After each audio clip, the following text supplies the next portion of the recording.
Hey, all right. What's good? What's good? What's good? Hold on a second. Let me fix this camera.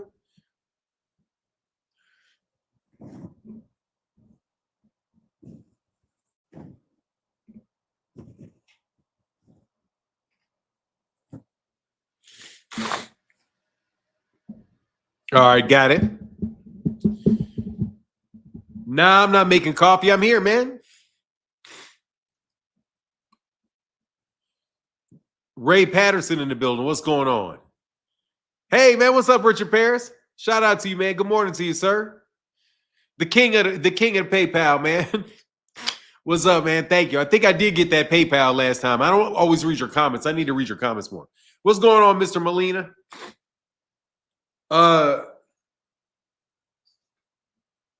Okay, yeah. What's going on, Mr. Molina? Banks, the boxing fan in the building. What's good? Shout out to everybody else. Barbara D, Windy City Assassin, Don't Mess with Texas, Alan Sostan, Branson, and everybody in the building.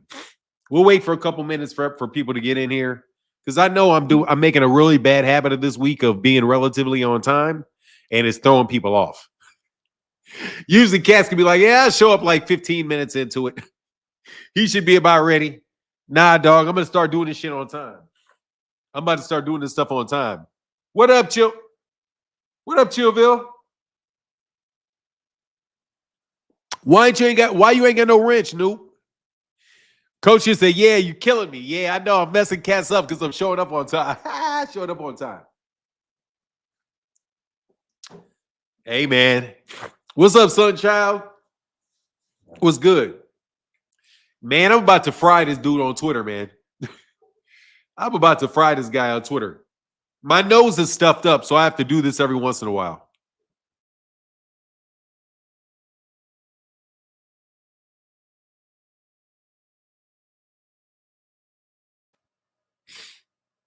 I'm going to put a case. What are you talking about? T. Orlando said free Rollo. Nah, I'm going to put a case on Rollo. Rollo think I'm fucking around. I'm going to put a case on him. What channel you on, Chillville? Nah, what do you mean, where's your wrench? You always had a wrench, Chillville. You got to come up on the channel. Yeah, click the link. Click the link, Chillville. Actually, let me see.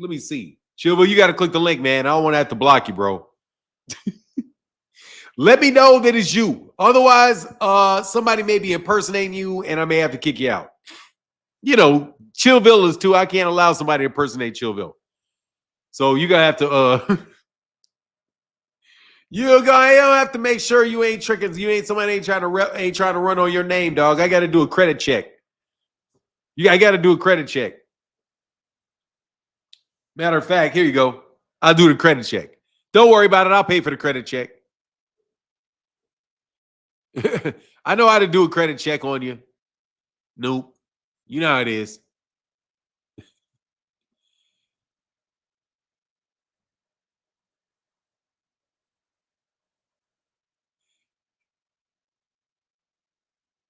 Yeah, that's what they all say, Chill. Don't worry. I'm about to send. I got to find Chillville. Don't worry. I'll get you. Oh, okay. It's you. All right, you got to give me one more. Hey, you got to give me one more, dog. Diggs is too obvious, dog. I think I might have let Diggs slide, man. Nah, what channel are you on, man? Nah, don't do the Cash App. Don't worry about it. Chill. That's enough. Chillville, you good. All I got to know is what channel you on. I'm just kidding. I'm playing with you, bro. I'm playing with you, dog. I think you're probably on. Oh, that's why you don't got a wrench. You're on MH Blackwell, brother. Yeah, you on MH Blackwell. Hold on. Now I got to sign. Okay, I get you. Hold on.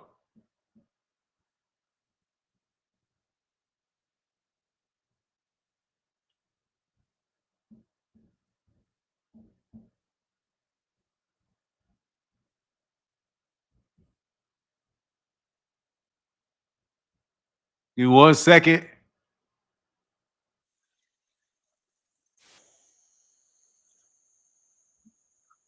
All right, I see who's over here on.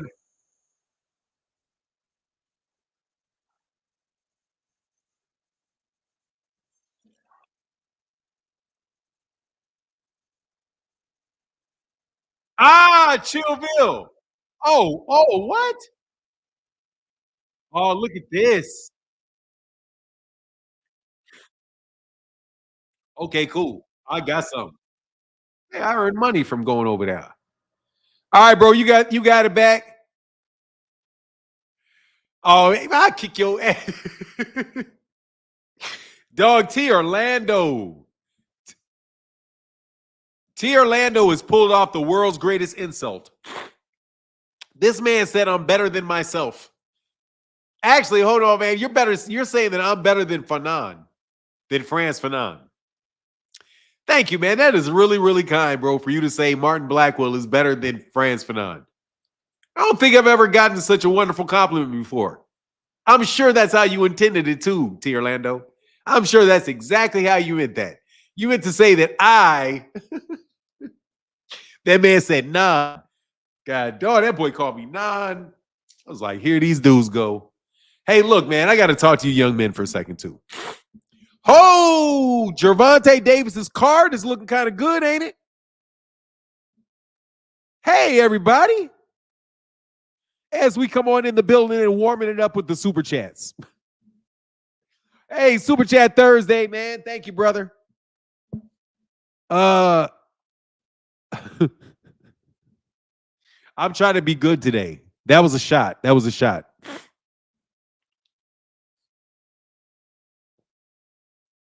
Carl, grand rising to you, sir. Mills Rob said, peace of love, one of the most logical channels on YouTube. Thank you, sir.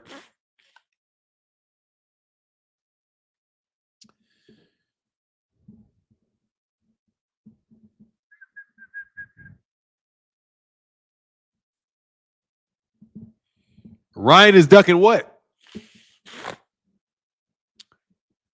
Chief Red Boy. Who is Ryan Garcia ducking?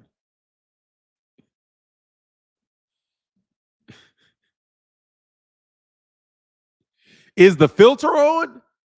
No, I do not have a filter on. No, sir. I do not have a filter on. And in fact, I now have a mechanism for like you sweetie ass pie ass dudes. They always want to ask me about a fucking filter. I gotta look pretty for you Negroes or something. like I wake up in the morning and think and worry about looking pretty for you. Like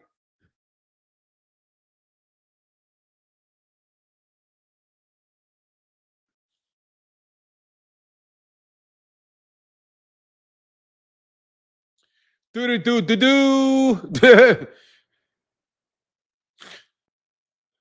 Let's just go ahead and prove this for you sweetie pie ass people. And I'm just telling you, man, I don't think you're bad people. But for real, I need for you guys to stop worrying about what I look like, man. Really. Like for real. Okay? I'm going to need that from you.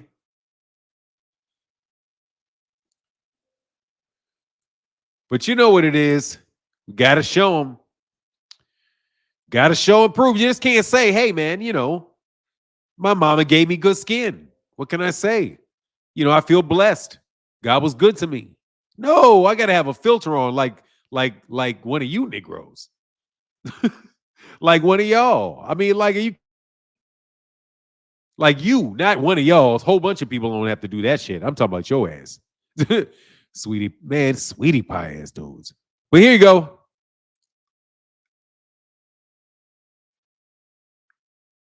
Let me go ahead and show you.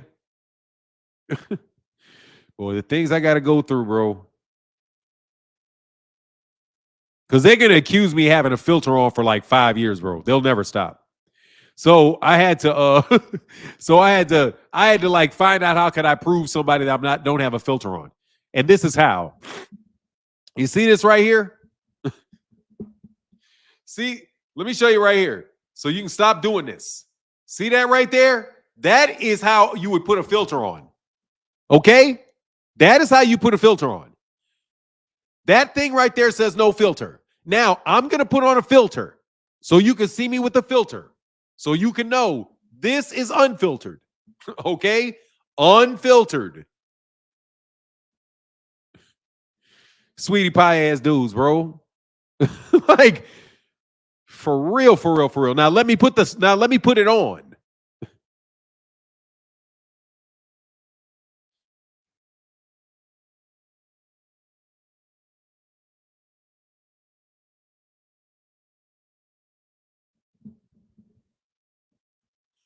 This is a filter.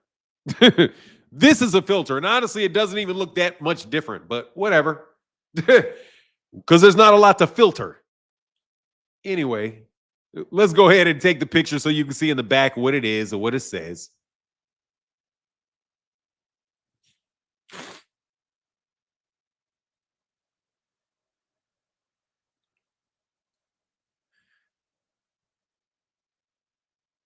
I won't overdo it. I'll put it right in the middle. So you ain't tripping. I don't know why I'm doing this. This is fucking stupid. But I'm still doing it.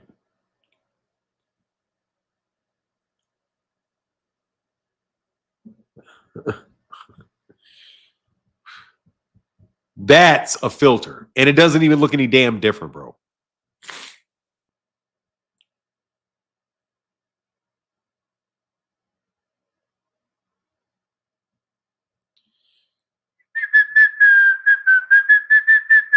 Take this shit off and take that shit off. Take it back off. And then I will show you. I'll get your super chat in a second. I got time to kill for a second. So these seriously dudes can stop asking me this stupid ass fucking question. That's with me with a filter. Okay? That's a filter. And half a filter. This is not a filter. And it doesn't even look any different with the filter. Anyway, I'm saying it because this sweetie pie ass dude keep coming up here asking me if I got a filter on because my skin is even. And he's been asking me this shit for like 5 days. So there you go. Anyway, hey, is this some boxing talk or some gossip girl shit? Let me tell you what it is. It's a nigga getting out of my fucking face. Fuck is wrong with you?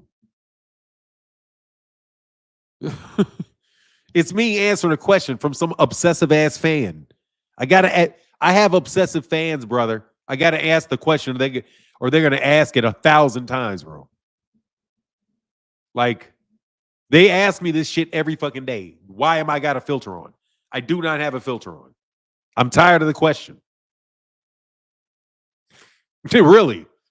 Because they're trying to act like I'm some sweetie pie or some shit. Like I'm putting makeup on. I do not have makeup on my face. Anyway, now we can get back to boxing. Hey, what do you think about Gervonta Davis's fight with Lamont Roach now? Hey, now that you got a fight card, yeah, man, I'm like, what the fuck? Anyway, I'm sorry for cussing. Hey, man, now that we got a fight card coming, seems pretty good now. Seems like all that moaning and complaining. Dana King said, no filter needed, black don't crack, handsome. Now let's talk boxing. Hey, thank you, Dana King. I get tired of that shit, man. You cannot believe how many times I get that stupid ass question. I'm like, man, where's this goddamn filter they're talking about? Like, where's this damn filter they're talking about? I got to turn this shit off. And it ain't on. Anyway, you actually, Fran say you actually have to argue about your own looks on social media. People crazy out here. Hell yeah. Oh no, they haven't released the card, but Jamal Charlo is on it. We know 2 of the cards on it. Jamal Charlo is on it. Steve Fulton Jr. is on it, and Brandon Figueroa is on it. That is a live ass card right there with Gervonta Davis and Lamont Roach. That's equal to a rehab card, right? That's easily as good as a rehab card. Easily as good as a rehab card. Rehab card. The main event, people will say, I don't know, because it's Lamont Roach, but the quality of the fighter for like rehab cards, like the one where Anthony Joshua fought Ngannou and Deontay Wilder fought Joseph Parker or whatever that was, or Zhang, whoever it was. Yeah, it was as good as that card. It's as good as most. It's better than it's better than the Terrence Crawford Madrimov card. Don't know. Dana Kings, I would not suspect that it's anybody serious. Hey, Jeep Red Boy said, oh, I'm sorry. They say video on Samson saying Bud wasted Fedora's time. Oh, I got a video coming up about that this afternoon. It's not about him saying it. It's about the fact that I'm right, Kamal. Boy, you YouTube people got some big ass egos. Boy, you guys let this YouTube shit go to your heads, man. Man, my God. Like, I'm gonna talk about that.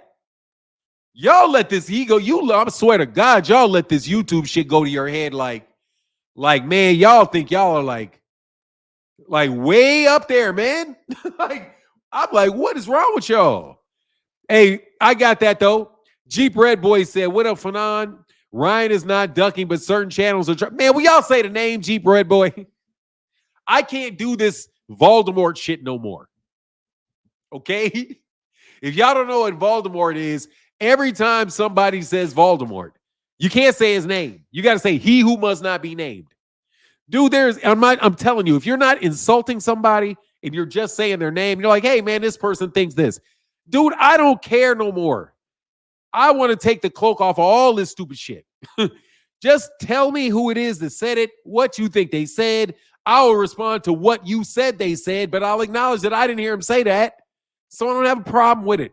I'm not doing that shit no more, man, because people too much sneak dissing. Too much sneak dissing. If I'm sneak diss, if I don't talk specifically about you, really, I'm shooting a general shot out there in the air. And if a buckshot hits you, it hits you. But yeah, man. Okay, so BFTB and Aki. So what's the argument for? I knew that. Somebody said that earlier. So what's the argument? What is the argument that they use? So let me know the argument. You don't even have, you can tell me who said it. That's cool. And I'll acknowledge I haven't heard what they said. But if you want to tell me and you want me to give me your opinion on what you believe the argument is, I'll respond to the argument as you think it is. But I'm telling you, bro, just tell me who it is. Because I'm tired of this shit, bro. Like, I'm tired, man. Like, I got to get out of all the phony shit related to YouTube. Like, bro, I'm not beefing with Blue Blood. I like Blue Blood. I could disagree with some things, but I know he said it, and he knows what I say. It is what it is, man. Ain't nobody. It's just football. I mean, all it is basketball, boxing anyway. If you guys don't think you're fucking superstars, like if you just think you're two dudes talking boxing, it's no problem. But if you fucking think you're the king of fucking LA or some shit, then yeah, you can have a lot of problems because you think you're so big time. I'm listening to y'all, bro. Y'all think y'all are big time as shit, bro. God dog, y'all think y'all big time dudes. It ain't that big a deal. It's boxing talk. Hey, what up, Fanon? Ryan is not ducking, but certain. Okay, I got you. So the ducking, Ryan Garcia cannot possibly be ducking Devin Haney. That's not even logically possible. It's impossible. 100% impossible for Ryan Garcia to be ducking Devin Haney. There's no argument that you can make that can win for that. So I don't know what the argument is. I don't know who said it, but there's no way possible that they can be ducking. Okay? No way.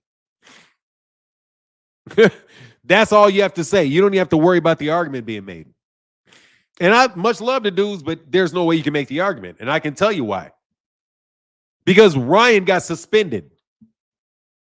And Devin wanted him suspended. Devin is suing him for the reason that he got suspended. So that means, guess what? Ryan Garcia is unavailable to fight. You cannot be ducking somebody while you're on a year suspension. The fuck people talking about? I don't care what it is. You cannot be ducking a fight in the cafeteria if you're suspended. You can't be like, I'll fight you. I'll fight you. They talking about Devin. It's like Devin standing in the school yelling out the window. I'll beat you in the cafeteria. Meet me for lunch. And Ryan's over like, bitch, I'm suspended. I can't get in there. Well, you got to get in here or you're ducking the fight. That shit's ridiculous. What argument can you possibly make to support that? Click the link. Voila, poof. Watch this. Poof goes that argument. How can you duck somebody that's... And let me ask you a question. Just say there was boxer A, because I'm not going to put this on no names. There was boxer A, and boxer A said boxing B is ducking him. However, the day before boxer B was accused of ducking him, boxer B died. So you got boxing A saying, and his fans, he died to duck me. He died to duck me. That's what it is. He committed, yes, he got hit by that bus on purpose to duck me. Bro, he beat your ass and got suspended.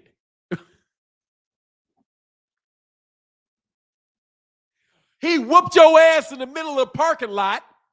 No, I'm sorry. He already whooped your ass in the middle of the cafeteria. He got caught with some with some nandrolone in his pocket, or he got caught with some Osterine-laced donuts in his pocket. So you got to call a Popos. Popos suspended him. And you want to fight him. You got to fight right now or you're ducking. How? He's suspended. You might as well say somebody's retired and he ain't ducking. Dude, wouldn't that mean that Devin Haney is ducking Alberto Puello? Wouldn't that mean Devin is ducking Alberto Puello? Because Devin's the WBC champion in recess, and his ass ain't on. Oh, I think Alberto Puello and Sandor Martin's on that card too. That makes that card even deeper. Anyway, I don't see Devin on Tank's undercard fighting Puello for that belt, which he could have done. We don't have to be watching Puello. We wouldn't have to be watching Puello Sandor Martin. Oh, no, we might be watching Devin Sandor Martin. Oh, nobody wanted to pay for that. Oh, that's right. I forgot. No moolah, baby. No moolah, baby, for that one. So I don't know. Man, that shit's a terrible. Nope. We reject that one. Like facial filters. Thank you, LR, for Super Chat Thursdays. Pull up Bandit said, I like Cool Boy Figgy. Yes, I do. But Tank Roach, Charlo Lama, Puello Martin. Nah, Puello Martin's not ass. Eager to see Spence Fedora card, though. No, Pull Up Bandit. You got to look at this. You got to give it a rehab. You got to give it a rehab. You got to be consistent, Pull Out Bandit. You got to give it a rehab card evaluation. Over the course of the last couple years, these are the type of cards that have been celebrated, where you have a big name on every fight, or in every fight, and it meets it. You got Cool Boy Steph, who is a former world champion, and Brandon Figueroa, a former world champion, in a rematch. Bro, that is way better fight than any fight with Jai Opatai has been in that they have on those cards. Then you've got Puello and Martin. That's another championship fight. That's a championship fight, Puello and Martin. That's a good card. That's better than cards than, what's that dude's name? Ben Whitaker. Ben Whitaker fighting a dead body. And then you got because that's the type of cards everybody, ooh, Jai Albertai, ooh, Ben Whitaker. Ooh, who else did they do that for? Oh, Joseph Parker's on the card. Bro, what's the difference between Joseph Parker and Sebastian Fundora? Sebastian Fundora is more of a draw. Oh, no, I'm sorry. You said not Sebastian Fundora. Of Charlo. Joseph Parker and Charlo? Come on, man. Charlo's a bigger name than Joseph Parker. So you get all the names. That's what they're doing. They're making sure you see all these fighters, and these fighters all get fight dates. Because y'all was complaining about fight dates. Not you necessarily, Pull Out Bandit, but people were complaining about fight dates. So now all of the fighters that would have been spread throughout the year have fight dates. And the ones that didn't want to get down for the get down went over there to the match room. And now, guess what? Guess who's going to be on one of them cards again if he got any sense? Subriel Matias. Right? So we throw Subriel Matias' ass on one of these cards real fast and get him a shot at 140 against somebody like Gary Antoine Russell or something like that, man. But look, here's the thing. Nobody's going to get to see these guys fight if Gervonta Davis is not on the top of that card. So you got to understand how it's good for Gervonta, how Gervonta is helping all these other guys. Gervonta fighting helps Charlo get back. Didn't we say, when is he going to fight? When is he going to fight? When are all these problems going to end? Well, dude, he's coming back, and it's not in the main event. So, damn, that's one complaint that people had about Charlo they should shut the fuck up about. If you guys had ever complained, when is Charlo going to get in the ring? All these fighters need Al Haymon because they don't get fight dates. They're not active. Dude, they just made Puello active, Sandor Martin active, because I think Sandor Martin had like 2 step-asides in a row. So he earned his shot. He had 2 step-asides in a row. Now he's got his fight. Puello got a fight. Charlo don't need to fight nobody but Lanana, right? Cool boy Steph gets a fight. Man, I like these. And how many American fighters it is? As Cool boy Steph and Figueroa, Tank and Roach and Charlo. That's 1, 2, 3, 4, 5 American fighters right there at the top. And we don't even know if Lamana is going to be the guy or not, but maybe he will. If you got that name, I don't doubt that it could be that. But no, overall for boxing, this is a great card for boxing. And you're not paying just for the main event, you're paying for the card. And we've been talking about Don King type cards, man. Look, bro, would you rather have, let me see. I think I would still rather have. Oh, no, let me see. I would definitely rather have this card than have Gervonta Davis fight Brenacek and not have these fights on the card. Oh, that's a good way to look at these bullshit ass narratives. Let's see. Who would you say you don't want this fight card to take place? Like, let's get rid of this idea that you don't want to see Tank fight. Because if Tank didn't take this date, this card is that's not ass, but bro, that card ain't like that card without Tank at the top of it. When we're looking at the undercard, you're looking at the undercard separate from the main event, but it's still one event. This is a good undercard. This is a very, very good undercard. But you can't have this very, very good undercard unless you got a guy paying the bill in Tank. So they're giving you their value. It's $80 worth. I'll pay for that. I'll pay $80 for that. I'll pay $80 for that. And if I go to the arena, I'm going to come into the arena and I'm going to be there early as I can be. I'm going to be there in the afternoon. You know what I'm saying? Because hopefully Tank will let Carmel Moten back on that card. Hey, Tank, call Floyd, man. Say, hey, Floyd, I'll let Carmel on, man. Hey, let's make it everything better so we get Carmel back on these cards. Kamal Oz said, I have Arthur Beterbiev by 10th round knockout. I think I got Beterbiev by stoppage too, but I could be very, very wrong, bro. You know? Phenomenal show. Thank you for the $2 holler. Phenomenal show and the super chat Thursday. Let me get y'all that going, bro.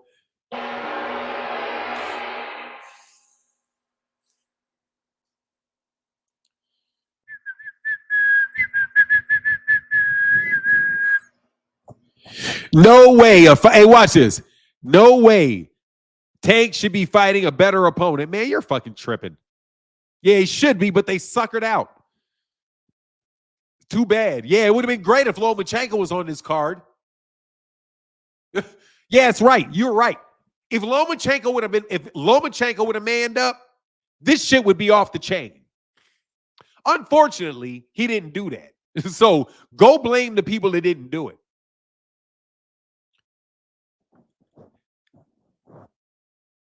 Hey, he has a lot to. To me, honestly, Steve Fulton Jr. doesn't have anything to prove to me.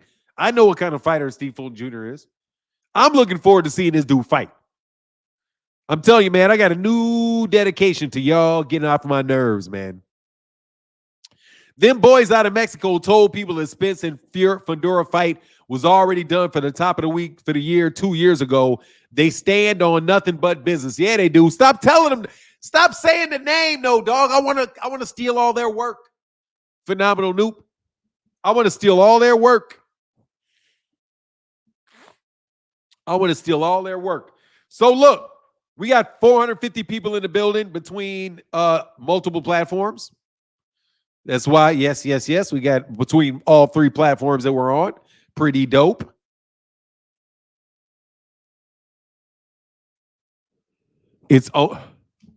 Hey, Billy Don, I'm gonna throw you out now because I don't want to talk to you anymore. Okay, I don't want to make you think I don't like you, but I'm gonna throw you out because I don't want to hear these. Because honestly, man, what you're saying is it's distracting and silly. I'll put a link on in the chat if you'd like to get unbanned, because you got to get the fuck on. If you don't come up here and actually talk to me, okay? Because you, I think, are a bot of somebody else. And you're just repeating the same stupidity. Nobody believes this nonsense, including you. You're just typing silliness. You might as well be doing Trump 2020 when you type. Because don't nobody believe it, including you. You just have it out there for some reason. These, I guarantee you, and I don't care. Nobody that says that they believe Tank, who's taking Devin? Who's ducking Devin again?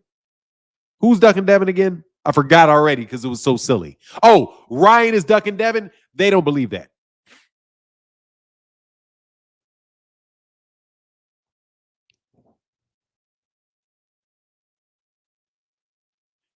Loma ran Shakur. Oh, Loma ran Shakur. No, Shakur didn't do either one. Shakur did not outprice himself, and he did not run. They just weren't about to fight. That's what the man said. He was not dishonest about it. Thank you, Phenomenal Noop.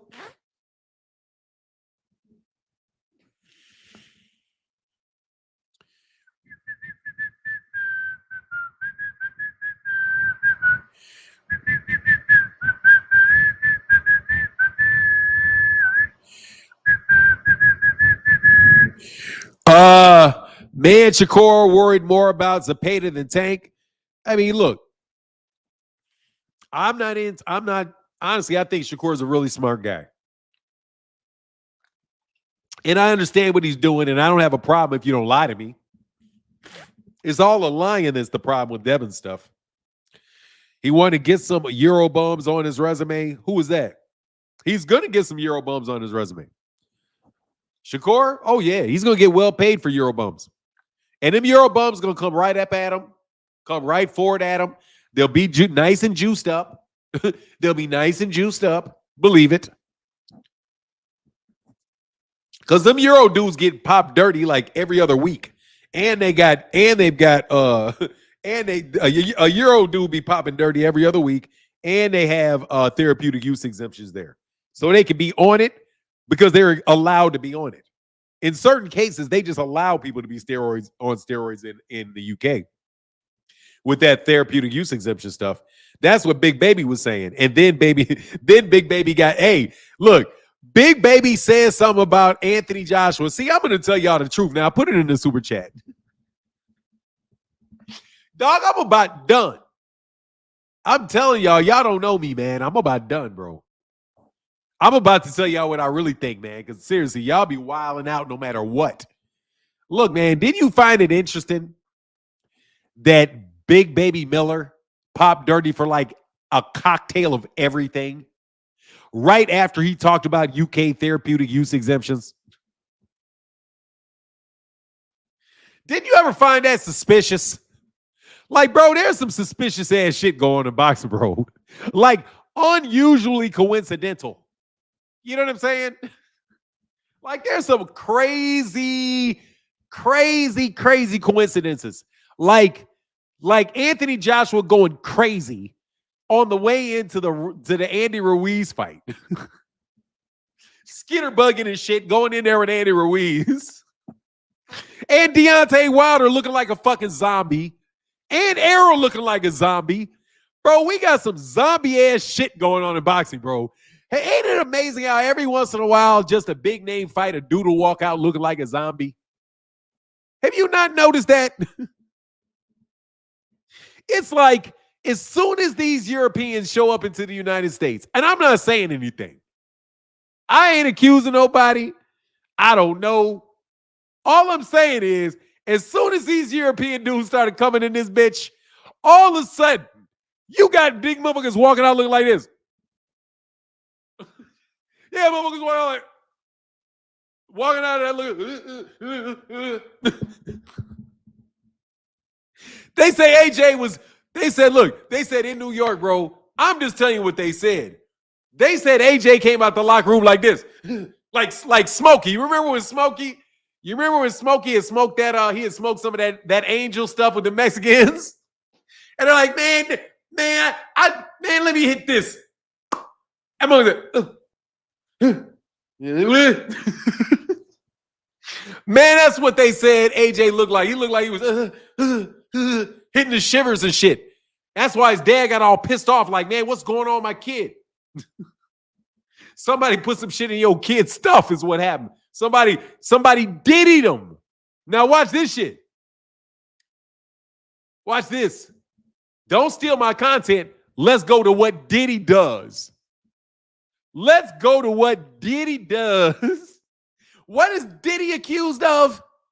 Can anybody tell me what Diddy's accused of? Diddy is accused of racketeering. Diddy is accused of racketeering. And in part of that racketeering is lacing people's drinks and recording them. Bro, if you think Diddy's the only person to do that? Man, I'm telling you, bro. I'm trying to tell you, that man was, dude, he was hurting, bro. Dog, he was hurting. Dude, I'm telling you, you fuck with these dudes, boy, you better make sure you watch. Hey, dog, if I was fucking around in these fights, let me tell you what I'd do. And hey, dude, seriously, I'm kind of exaggerating, but I'm really not. Bro, I would have my own people come in with a fucking hazmat suit and run through the whole fucking locker room with like little metal detectors and shit, testing the substances all on your chair. Bro, you better not sit on a chair. Hey, where that rag at? All them rags better be coming out of fucking plastic bags. Fuck with these dudes. Let me tell you what I would do. I would make sure every towel is wrapped in plastic and signed 4 days early. I would make sure them water bottles, dog, were cleaned and processed and labeled and closed a week before the fucking fight. Dude, there's too much fucking funny business going on, dog, in the way these guys are walking out, man. These dudes walk, I'm telling you, it's too often. Cats walking, nah, bro. Nah, bro. Nah, bro. Y'all better watch. Y'all better watch out. Hey, I ain't gonna lie. I'm telling you, man. When I started listening to that Diddy shit, I was like, oh, hell yeah. AJ got Diddy. I was wondering, like, was Diddy ringside? Did AJ not go to the Diddy party? Because what happened, bro? It said, real, let's do it again, Boosie Farnsworth. Hell yeah. Coming in there hypnotizing you, dude. I'm telling you, man, that stuff was... Bank the Boxing fan, you say you on to something? Look, man. These dudes are cheaters. Okay? And I have to tell you something about these cheaters. See, cheaters are like magicians. They got you looking one way, and the other shit is right here. You got to get back, and I'm serious, man. You got people looking, boy, I wouldn't let Vada touch me for nothing.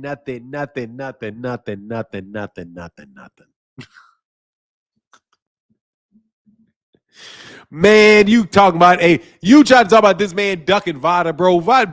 Dude, man, no disrespect to y'all, okay? Because I know y'all ain't going to be liking me saying this. Bro, Vada is suspect as shit. Okay, Vada is suspect as hell.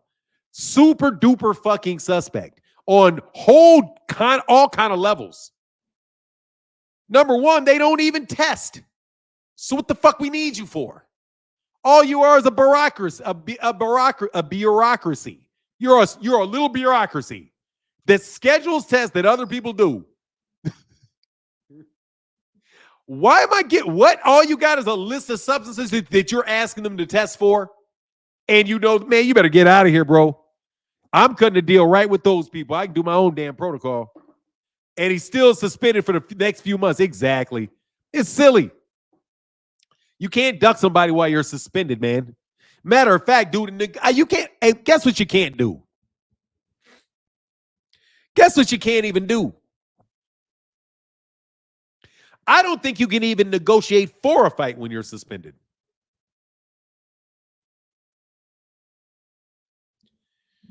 I don't know if he can even, I don't even know if he can negotiate for a fight if he's suspended. Really? I could go look at the order, and I know that he could do it and not get caught. But I don't know if you can do that shit publicly while you're suspended, start negotiating a fight. Guess what, boy? If a judge sees you talking about what you're gonna do and buy houses and all that shit when you get off, man, I'm like, hey, I don't know if that's really gonna look too good. You got to act like you're taking this shit seriously. You know what I mean? That's what that wound up having Gervonta Davis in a lot more of a hang up in his stuff with his driving, that driving issue that he had, where the judge wind up being a lot more difficult with him than she probably would have been if he was contrite and if he was contrite and she liked him. So yeah, I don't even know if he really can do that.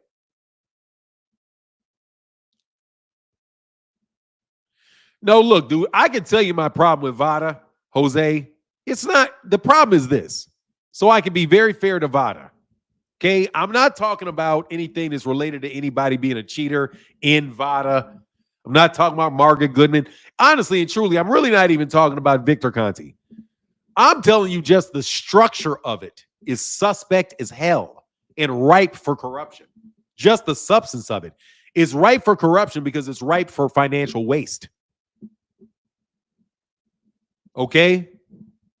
The number one problem with Vada is that it's ripe for corruption, in my opinion, because it's waste. Anything that is waste, anything that you see in an organization that is waste is an incitement to corruption. Because you're like, hold on, man, we can run this money through this. Because they're not doing the testing. If you're a testing organization and you're not testing, you're not a testing organization. You're just somebody that is you're reselling the testing. All you're doing is organizing the testing. That's it. Scheduling it, bro. You're a secretary for USADA, but you're doing direct contact, doing for WADA, but you're doing direct contracts with the WBA and WBC. Dude, that's as bad as any partnership that you guys are talking about with Turkey Al-Sheikh and the WBA and Box Rec. I mean, really? Because the partnership isn't just straight up with WADA. If the partnership is with WADA, cool, it's partnership with WADA. Because they do all the damn testing. But if you partner with somebody that's not doing the testing and you call it the voluntary anti-doping, it's not even mandatory. for a lot of the stuff they're asking for you to do, and it's crazy expensive. Dude, that's $2,000 a take. Dude, ain't nobody gonna say, hold on, you are forwarding the whole operation and I'm paying you $2,000. How much are you paying WADA?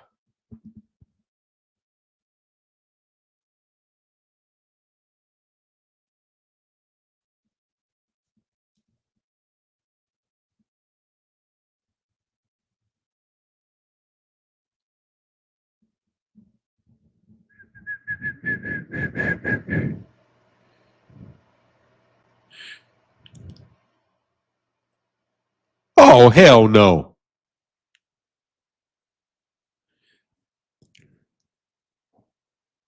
The WADA test. Oh, WADA. What is no? That's a WADA test. Oh, I gotta. Okay, I'm sorry. I was gonna say it can't be that cheap. If it was that cheap, we're definitely fucking around with something I'm not paying for.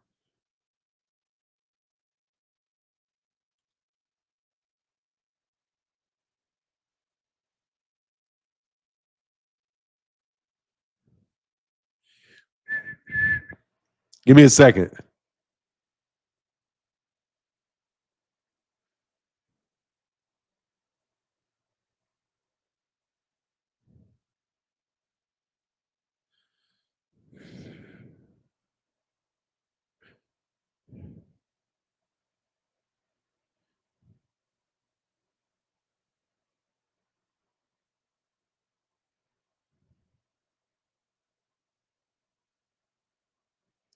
Dude, these testing protocols for an entire year cost $17,000. Okay, but let me see. Testing program consumes the most. The testing program consumes the most resources of the anti-doping work, as can be expected, with IFs, and $140,000 are involved in testing, and $17,000 in managing results. For Nando's, these amounts are $93,000 and $89,000 respectively. Nando's for IFs, $10,000 a year for IFs. So you're talking about $20,000 a year, basically. For, and if they say IFs, who are they talking about?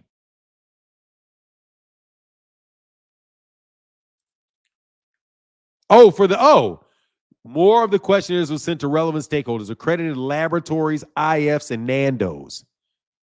So the real cost for the laboratory analysis on average 20 sorpent higher than the unit results. Okay, dude, but look, they're talking about 24,000. I wonder how long it is for per year, right? So whereabouts, the whereabouts system costs on average 19,000 per year.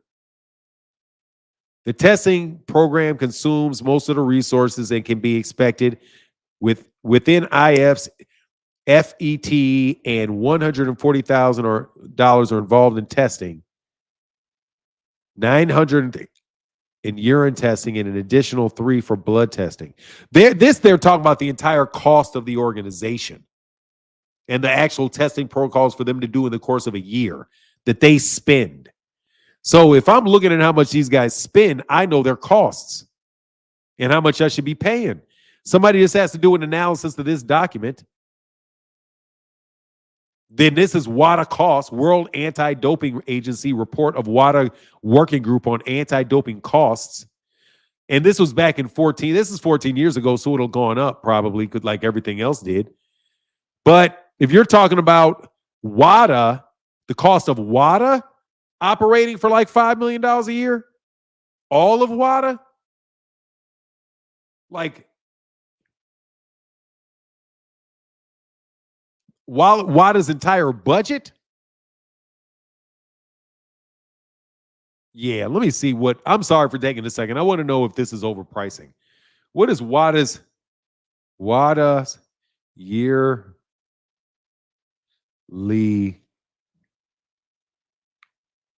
budget?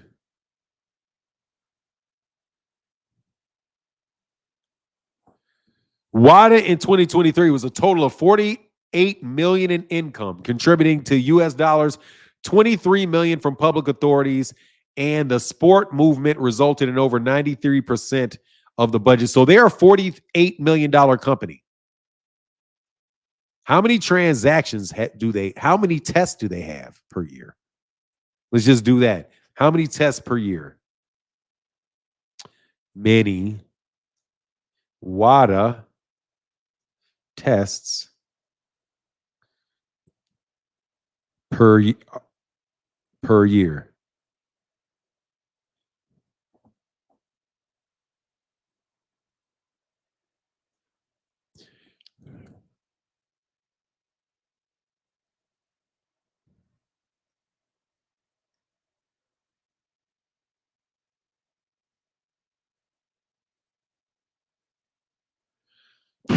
I'm sorry. I'm trying to do this, man.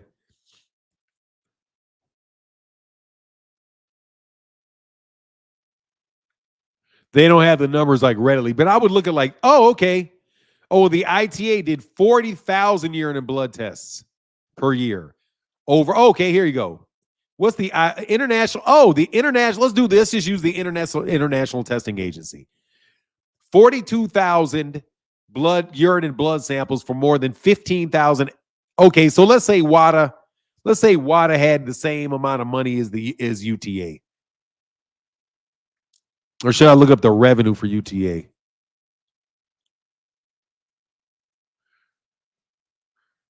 But anyway, let's do 50. Let's do the same amount of athletes for WADA as the international testing agency. They're probably around the same size. Just for a general idea, if they're generally the same size. And they have a $42 million budget on 15,000 athletes.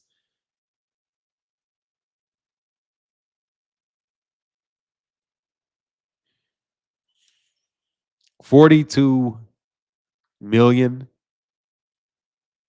divided by, what do they say? Let's say 20,000, because I think they said 20,000 athletes. That's an average cost of $2,100 per athlete per year.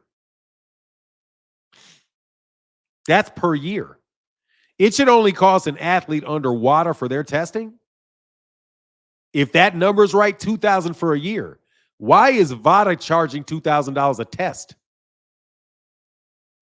Now, see, that's the numbers I'm looking for right there. If I know whether or not I'm dealing with WADA or not. If WADA's numbers are like ITA's numbers are, and their average test, their average cost per athlete for all these other sports is $2,000 a year for the athlete, why is a boxer paying $2,000 per test? Because you're trying to annualize the test. You're saying, oh, I'm going to charge them this much because they only get tested a certain amount a year. So you jack the fucking price up to the moon and charge them for one fight what you would charge Serena Williams for the whole fucking year?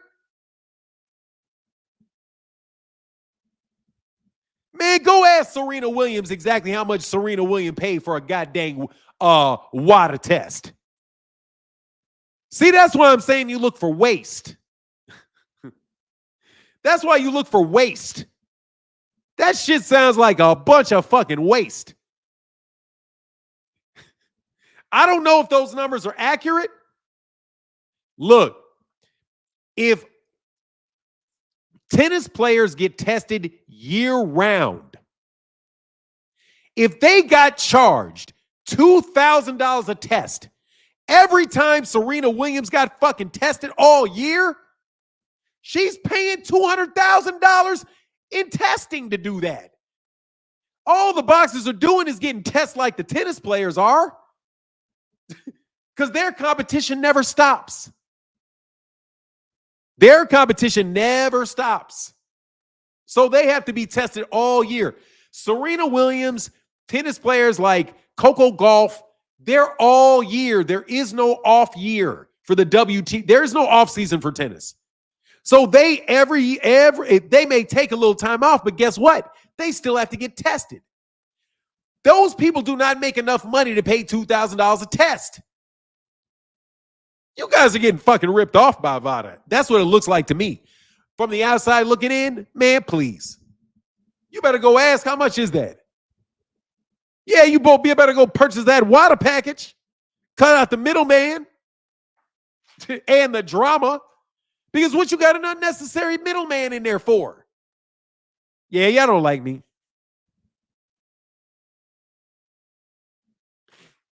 Yeah, y'all don't like me.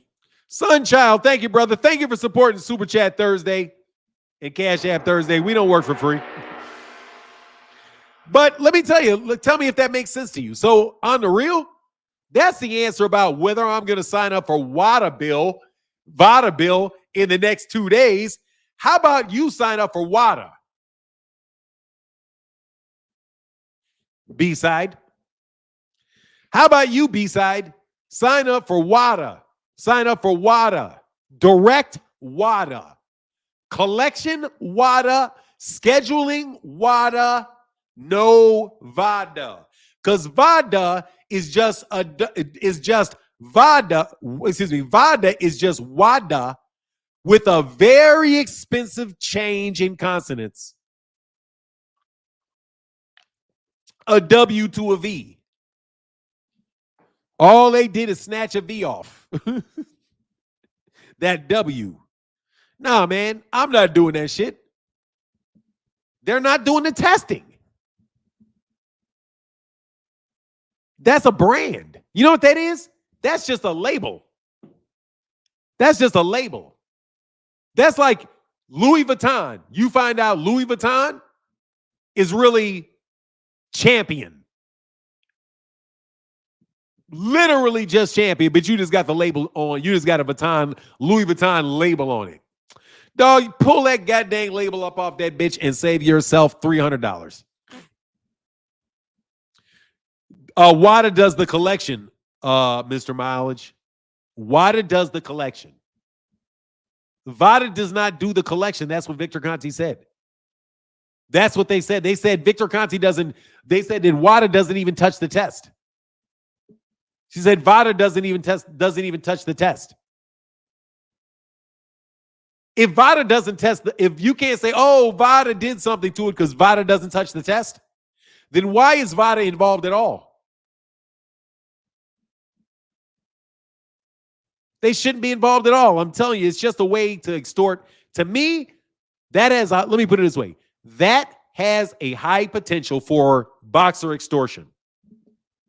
It really does. Because you have no reason to be paying that. $2,000 a test?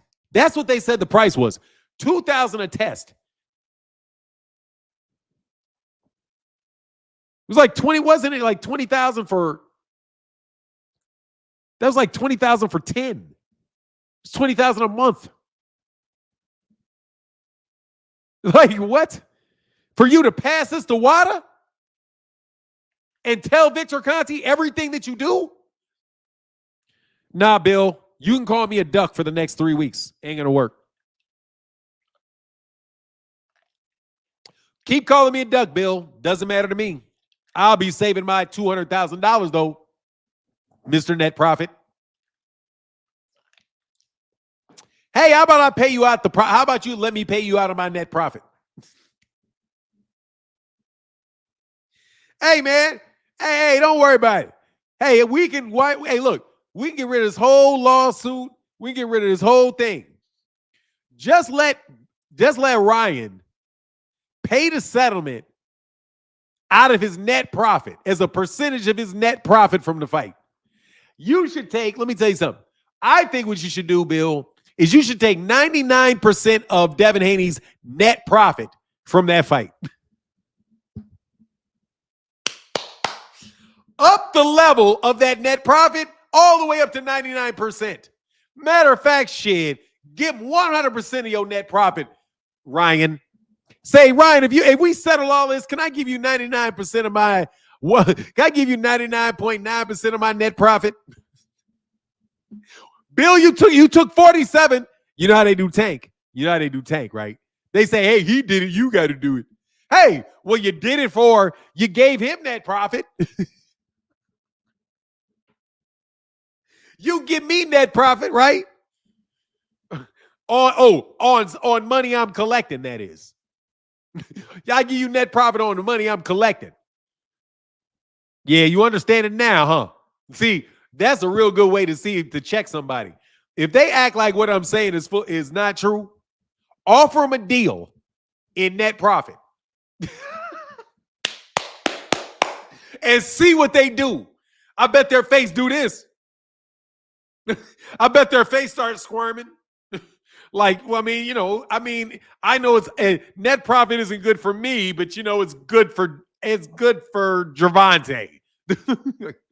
You know what I'm saying? Their face will start screaming up all kind of shit now that they know what it is, which nobody has debated me on. Because I know business. I know I know y'all think the YouTubers don't know nothing about no business. I know y'all think the YouTubers don't know anything about business. And you're right, YouTubers don't know anything about business. But businessmen with YouTube channels do, though. Yeah, they do. Businessmen with boxing YouTube channels know the business of boxing by nature of it. I guarantee you I know the business of boxing, bro, because I know business. All I got to do is work out the particularities of it within a particular problem solving, within a particular problem set. As soon as you give me this problem set within boxing, I can get it done. Once you get to giving me the problem set. And what is the problem set? The problem set is, what are you trying to do with the business of boxing? Oh, I'm trying to get paid off this pay-per-view. Oh, really? From revenue or from net profit? Yeah, I know it pretty well, man. I know it very, very, very, bro. Don't underestimate me, man. Dog, don't underestimate me, bro. I know a whole lot more than I let on, man. I really do. Matter of fact, most times when I act like I don't know something, yeah, I be knowing. I be knowing. I really be knowing. But I don't really want to say, yeah, well, whatever. I feel like arguing about everything. Yeah, I don't know. Nah, bro. I know. Hey, Paul is greater than Hopkins. Who? Yeah, don't underestimate anybody, man. Please don't. And don't get full of yourself, bro. That shit don't look good. Trust you me, bro. It don't look good. And it's not safe for your mentals. Man, where's my thing? Yes, sir. Anyway, so let's see. Do you like the card or do you not like the card? What's your takes on the cards? Here's the link.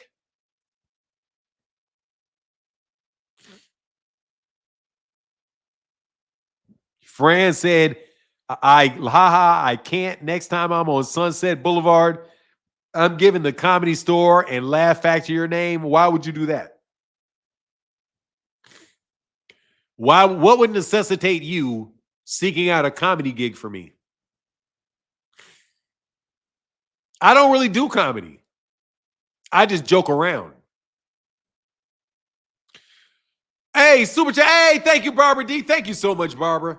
Appreciate you. Ooh, I can't wait to the tank fights and we get real. We get these boxing fans back, these casuals back. Nah, not even casuals, because ain't nobody really casual about this. Super Chat Thursday. Thank you so much, Barbara D. Thank you for your support. Hey, and hey, thank you, sir, BWB. Thank you, sir, said, for the facts. Love the channel. Thank you, man. Thank you, sir. I'll make sure you see that. Thank you, sir. Oh, it said they definitely ripping off. They're definitely getting ripped off. That's why the suits don't like Victor. Yeah, he definitely getting gouged. That's a price gouge. That's a price gouge that they got going on with Vada. That's what it looks like anyway, to me. Oh, thank you, friends. Because you got me cracking up. Thank you, man. I appreciate you. Thank you. I got to be careful, man, because I'm in a good mood, and that's going to really disturb people. My good move. You know what, man? I got a scratch on my eye too. Like right here yesterday, walked into a bridge and it still don't even show. That's crazy. I eat well too. Oh, you know what the skin thing is too? I eat well for the last 3 years. I don't eat a lot of sugar. I eat almost no sugar. And I eat very clean meat and I eat clean vegetables. That's probably why it looks like I have a filter on. Because of my skin. Because it does help a lot. It helps a lot. Just so you know, for all you butt ugly Negroes sitting there eating Doritos all day long. Your skin will look like shit when you get to be 55. Paul is better than Hopkins. Who is Paul? Who is Paul is better than Hopkins? Who is Paul anyway? Paul? What am I missing? Jake Paul is better than Hopkins? Nobody's saying that. People on the carnivore diet say the same thing. Yeah, I mean, that's probably what it is with the skin, though. It's probably my diet. Hey, for Super Chat Thursdays, thank you, Merch is Dumb. Let's talk about Errol and versus Crawford rematch talk. There is no rematch talk, Repost. What are you talking about? There ain't no rematch talk, Repost TV. There is no talk about it. Dude is about to fight. Errol Spence is about to fight Fundora, like I told you. And God dog, all of the crew, man, I got to do this. Will you people stop acting like every thought you have, every single solitary thought you have is original? You do not have original thoughts. There's no such thing as an original thought. If you think of something for the very first time and it lights your eyes up, I promise you, 90% of that is because you saw it somewhere else and you just don't remember that you saw it because your mind's eye wasn't on it. But you've seen it. You just don't know you've seen it. You have seen it. Whenever I talk about a philosophical point, I promise you I've not created anything. And sometimes I'll talk about things and I don't remember when I got the idea from because I'm not focused on the source. I'm focused on the idea. So a lot of times people repeat things, but they don't remember where they heard it. Just like you don't remember where you heard it, which is why all this misinformation spreads so easily around YouTube. Because if you ask somebody where you heard this from, they don't remember. The only thing that they remember is that only thing that they remember is that, matter of fact, they don't remember where they heard it from. They just got it like inspiration. That's not everything that you think is inspiration completely within your own self. Telling you. And matter of fact, you will have the same thought as several other people at the same time because they're looking at the same stimulus you are, and then they're receiving and thinking about it the same way you are, and they come to the same conclusion that you do. To assume that everything that you hear came from somebody, as that everything that you said that you hear somebody else said means they heard you say it. No, it doesn't mean that. It doesn't mean that. And that's just a public message with no disrespect to anybody. But man, I hear people say the same thing I say all the time. But guess who it is? It's my dad. I'll be talking, I'll hear my dad say something like, that's where I got that from. Oh, that's why you sound like your father. That's why you sound like your mother. You ever notice that people from Philadelphia all kind of sound like this? Everybody sounds the same from Philadelphia. Even that sucker ass here for boxing. Sucker ass here for boxing sounds just like Deem. Right? If you listen to me talk and you listen to Nevin talk, me and him sound similar. Two people from the south side of Chicago sound similar. The reason that is because we've learned to talk from the same people around us. So we've heard the same voice inflections. We use the same voice inflections. We use the same speech patterns. We do all that because we observe them, but we're not taking it in, write notes and saying, let me copy how my dad talks. Let me copy how my mom talks. No, you just hear him talk, but you don't know where you heard it from. But I'm telling you, everything that you heard everything that you hear, most of it is what you call, it is a combination of things that you've already observed, already thought, you've already seen, you've already been taught, and then you bring them all together into solve this particular problem set. So if somebody gives you a problem set or an observation to make, most people are going to make the same through general observations if they think the same way. That goes into the myth of genius. People think you're a genius. No, geniuses don't create anything because nobody really truly creates anything. Everything is a derivative of some experience that you've had, and every experience you've ever had involved other people and other things outside of yourself.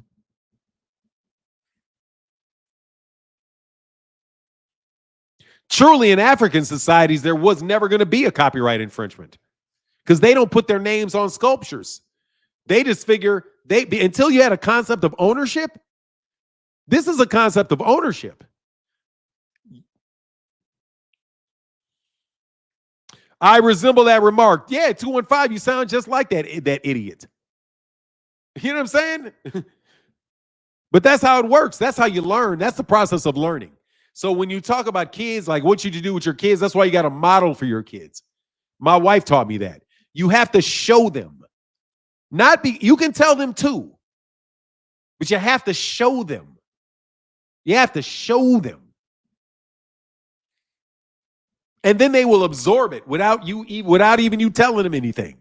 If you wake up every morning religiously at 5 a.m., your kids eventually, when they really get their lives in a situation where they see the value of that, will say, okay, I see why you get up at 5 o'clock in the morning. And they'll do that because they've seen you solve the problem set before. They've seen, okay, what does this successful person do? And then you copy that successful person because obviously they've solved the same problem set that you haven't. That's why you New York niggas be biting off people all the time, stealing their raps and shit. Hey, why would I create my own style? I'll just take his shit. And then the person listening to you be like, man, he stole my shit. But no, he didn't, because you stole that shit from somebody else. So you repurposed it. He took it from you and repurposed it. And the real question is, who repurposes the best and can really appeal to the people who want to pay money?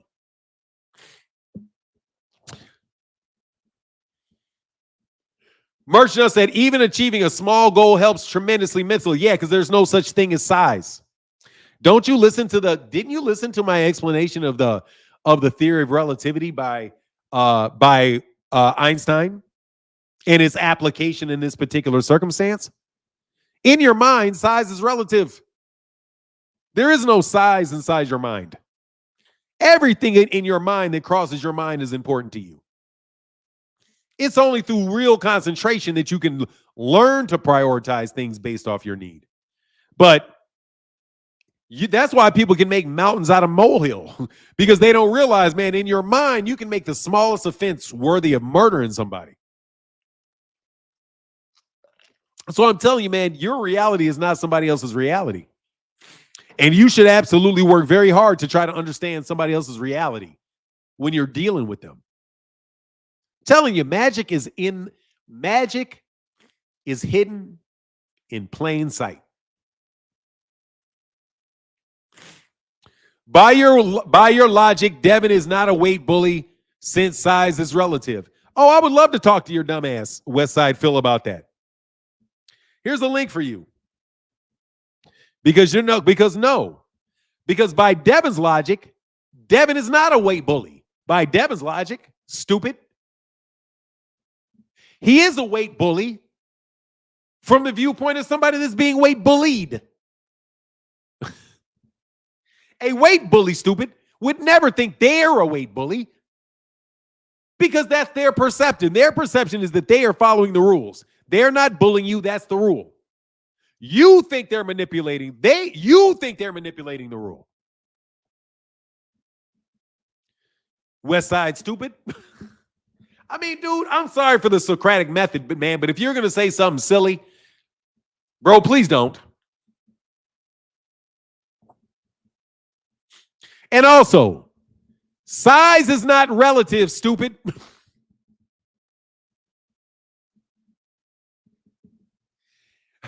In the physicality of it, the physical size, the measurement is objective.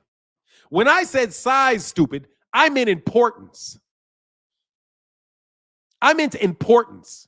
See, silly, how you have to listen to context. See, when I said everything is big in the mind, I didn't mean it was actually huge in your mind. No, I meant that size does not exist in your mind. So for you to conceive of it, it's relative to your own experience. In the physical world, stupid, we've got rulers where we can measure this.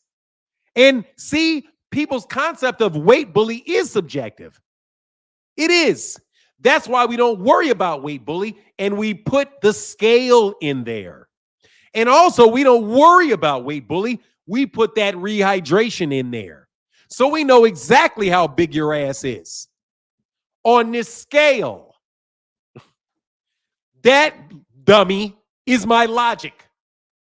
You're right. Weight bully is subjective.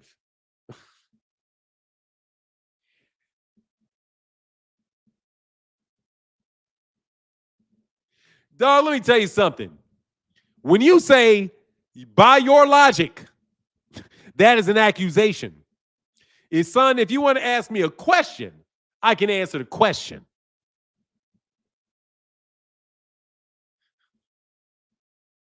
Nah, bro, let me tell you, when I call you that, just so you know, I was raised in the Socratic method. If you go to law school or you're raised by like certain types of black people's houses, or you come from like the Greek debate, bro, they are really, really harsh on everything you say. If you say anything that don't sound right, they're frying you on every syllable. You think that I am, so like y'all think I'm nitpicking? Bro, I'm not nitpicking, dog. You get in a real one, that is exactly what they're going to do to you. Nah, man, they're going to nail your ass to the cross over every period and comma in that bitch. So I would suggest you get your game up. Get your weight up. But I don't mean to insult you, though, because honestly, I don't know you, Westside, just so you know. Like, don't think, oh, man, he just disrespected me. Not really, because I've never met you. I don't know who you are. I'm not in the house with you. To you, all I see really is a camera. So I don't mean any disrespect for it, because I really can't, because I don't know who you are. But I respect you, and I appreciate you asking me that question. Sunchild, thank you, brother. Merch is dumb. Thank you, brother, for Super Chat Thursdays. And Raymond said, "Rocket, keep rocking your channel all the way from Kuwait." Oh man, shout out to Kuwait. Oh, you're not out in Kuwait for the military though, Raymond. You're out there because you're out there on business. I remember. Shout out to you, Raymond. Hope you're doing well, brother. Can't wait to. I hope you're doing well out there, man, in Kuwait.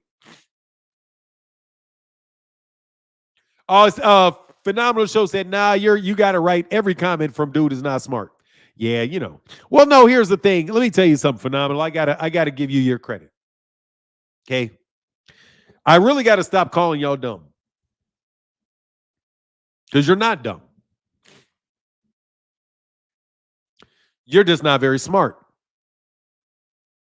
And there is a difference between being dumb and being not so smart.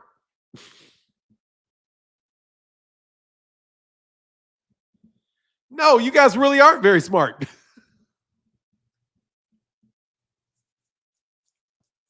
And that's why you're able to recognize other people that are not.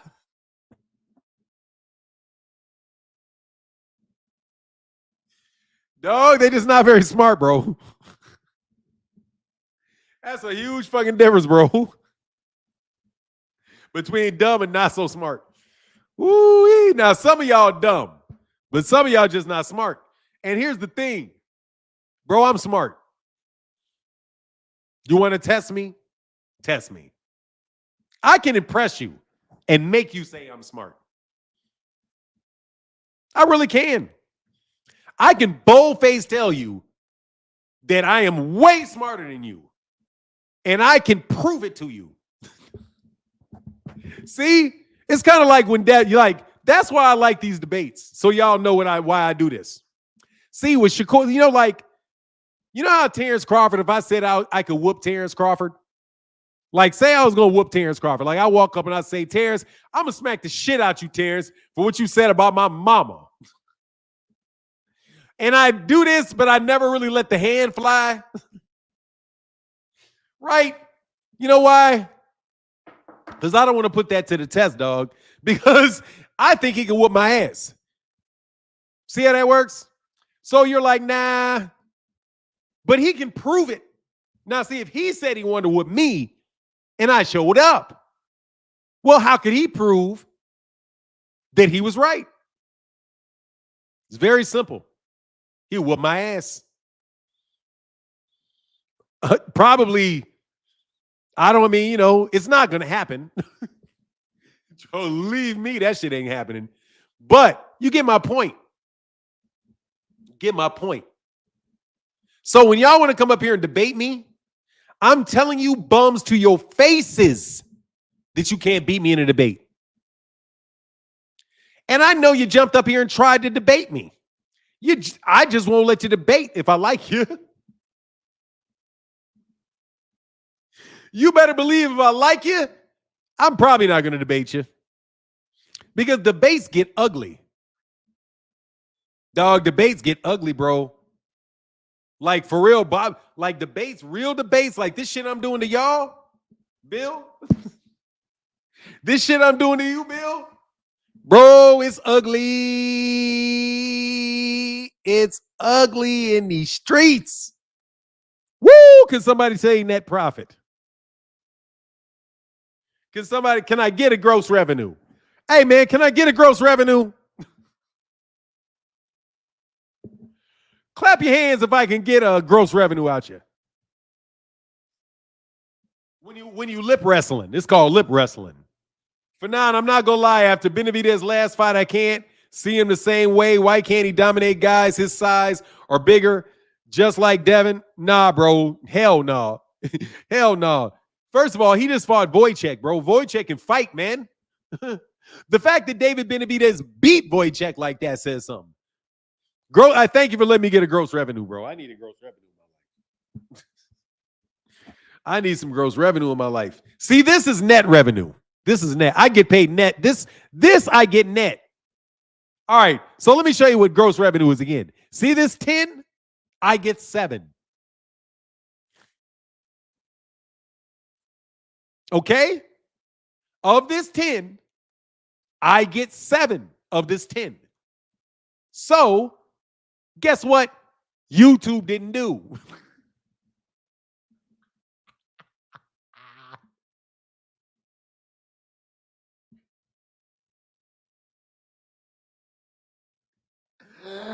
Oh my God, man. Seriously, man. Seriously, man. Y'all have no idea, bro.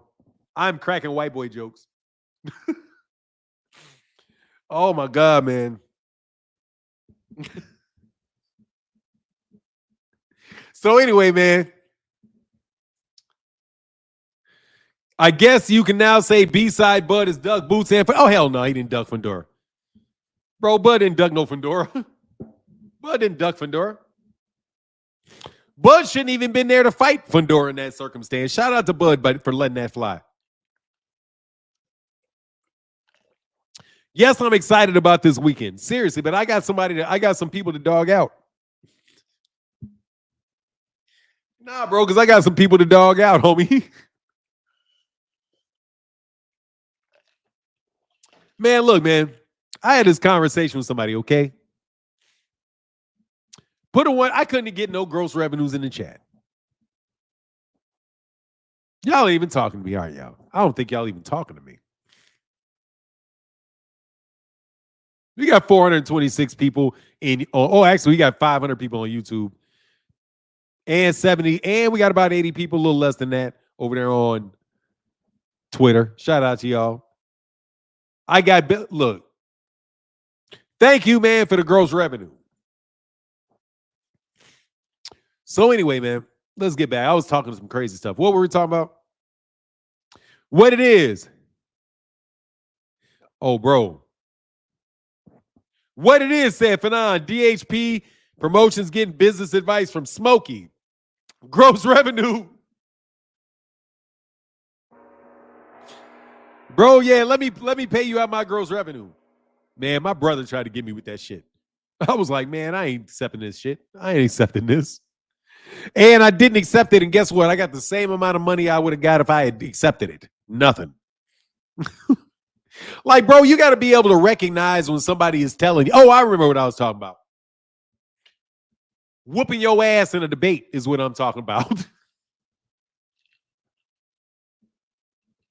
Whooping your ass in a debate, believe you me, I'm talking about.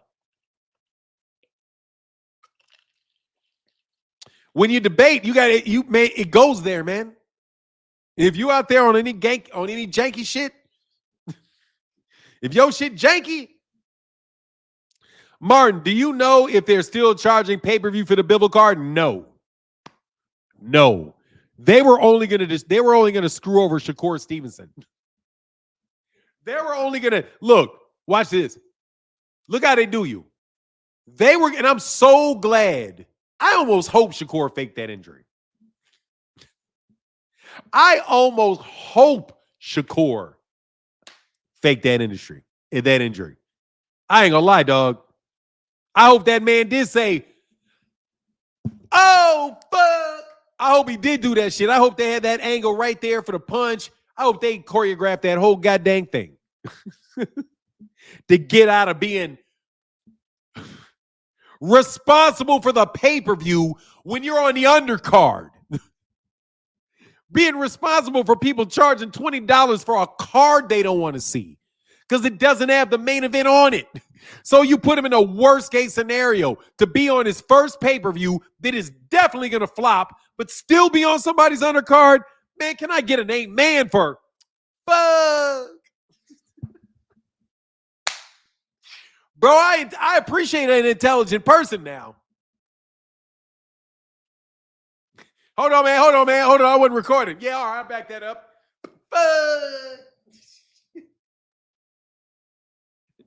I hope he took the hospital picture first. Bro, I hope they set that whole shit up first, took the picture, then did the video before he let himself be put on that goddamn. Before they allowed Turkey Al-Sheikh to charge everybody all that goddamn money and hold Shakur responsible for a European bum bash like we've never seen before. Meanwhile, Bob Arum takes all the ESPN money over there. Which means Shakur don't even get paid for the ESPN card. Dude, Shakur, if he's on the card, should get money from the card, right? By acting like one card is two cards, bro, oh, Lord. I hope he, man, I hope he did. I hope he did. Shout out to Shakur. Man, I hope you faked that. Be clear, I'm not accusing you of faking it. I'm just saying what I say is this my saying. I don't say there's never a time to lie. You ain't never heard me say that, ever. You ain't never heard me ever say I will not tell a lie. I swear, man, I don't say that. Sometimes it ain't your goddamn business. And sometimes that's the only way you can get your ass out of them trying to stiff your ass. Oops, I'm sick. I got a cold. I won't be there for you to screw me over today. Man, I'm out of here. And I signed a contract with you. None of that little ass money you giving me to be B-side Johnny. I'm going to be up over here. Tell me when I'm fighting Oscar. And Shakur, I will definitely slap you if you get paid in gross profit. If you get paid in net profit. And you better know oh, Lord. See, that's another reason why you don't file a lawsuit. So not everybody knows what the hell you did. See, that's something else you guys have to understand about these lawsuits. They go both ways. They go Diddy, diddy, diddy. They diddy, diddy. They go both ways, man. They go both ways. You put a lot of money on them, but you also have to tell everybody your business. And now that I know your business, and you can't tell me I don't know your business because I wasn't, what's the phrase? Behind the scenes. Well, guess what? You don't have to be behind the scenes when you file something in a U.S. court because you are asking for the people to give you justice. Even though it's not criminal, it's civil, it's still based off the law. There's just not criminal penalties to it. But you still are going to the police. Yeah, you are. You're just trying to go to the police for collections. Let me tell you what criminal and civil have to do with each other. See, criminal is where the people say, we throwing your ass in jail. Civil is where the person that was hurt says, I'm about to collect that mother ucker's money. And I didn't cuss, mama. I didn't say it. So that's what that's about. Devin is trying to collect money.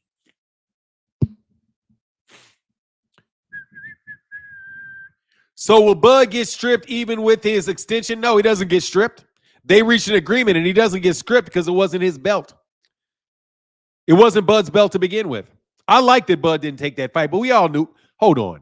Let me say something, man. I like Jake Donovan. I hope you're listening, Jake Donovan. Man, I hope you're listening, Jake Donovan. I was offended, Jake. I was offended, Jake. I know. Yeah, I like Jake Donovan, by the way. I've talked to him a couple times. A good dude. But I was offended. Because he said in a tweet that everybody knew that Terrence Crawford was not going to fight Fundora. Bro, that is not true. And quite honestly, journalists cannot. That's the one thing a journalist really can't do, in my opinion, is if you thought that, you should have said that.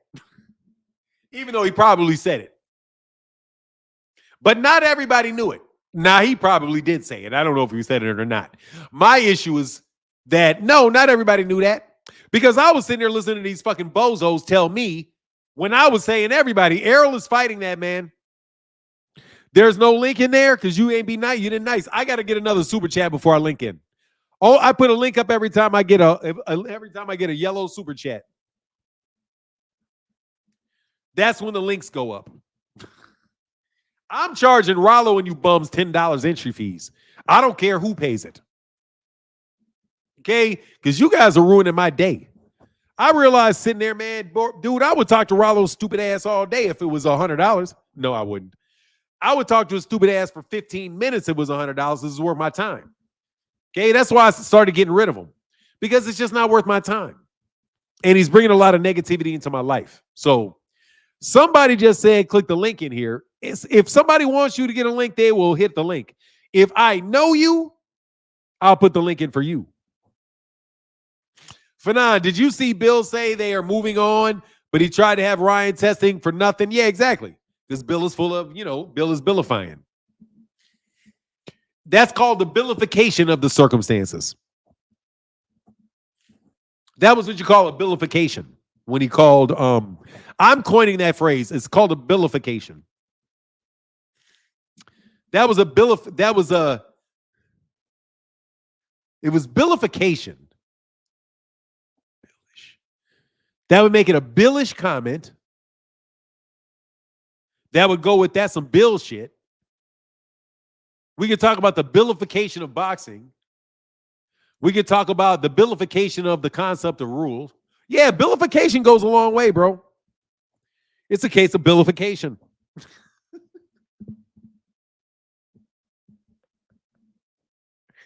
Yeah. It's a case. See, what we have is a case of billification. A billification of the facts is taking place. I have got to invent a new word that really I'm fitting to use. Do you got to understand that this is just a billification?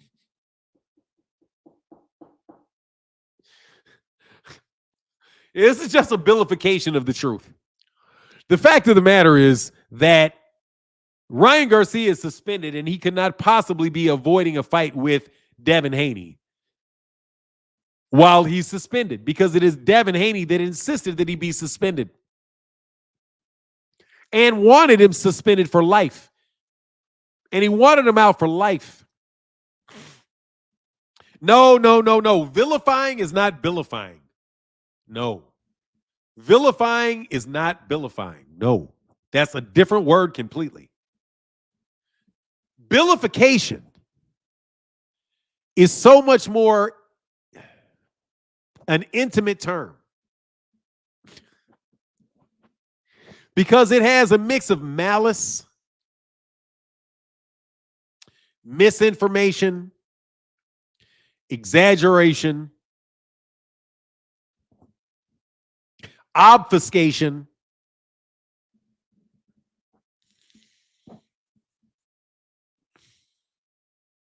unconscionability,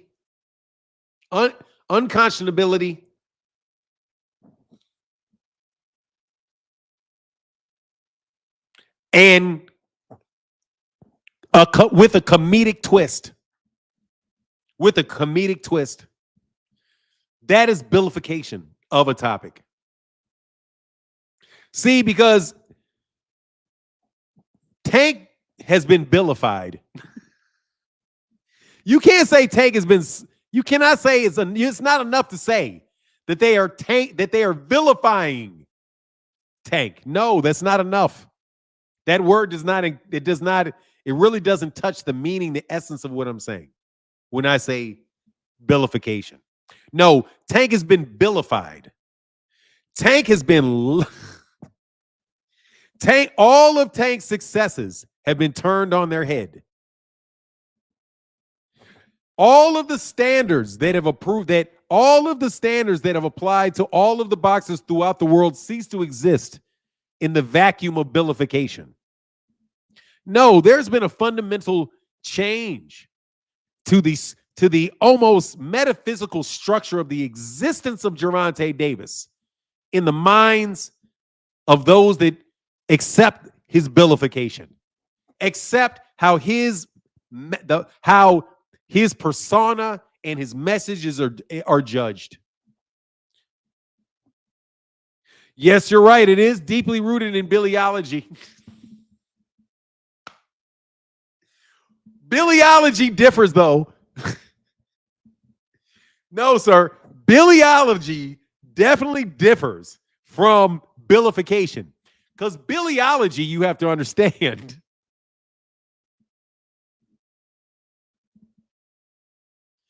is the study. It's the study of manipulation. It is rich in obfuscation. I mean, biology is really the study of vilification. See what I am interpreting, what I'm doing right now is I am actually involved in biology right now because I am dissecting the vilification of boxing, bro. And I'm looking, and let me tell you something. When you're looking at the vilification of boxing, you have to understand the logical conclusion. The logical conclusion to the vilification of boxing, which is all your kids gonna be acting like bitches, suing everybody for everything, making up rules.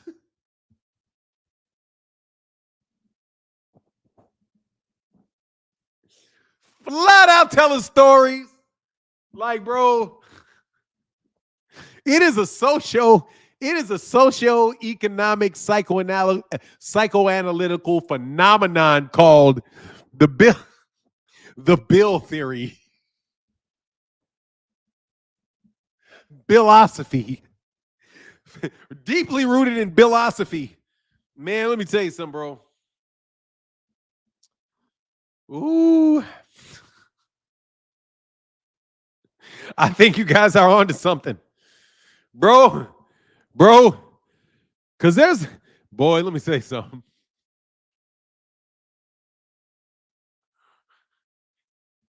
Oh, heinous.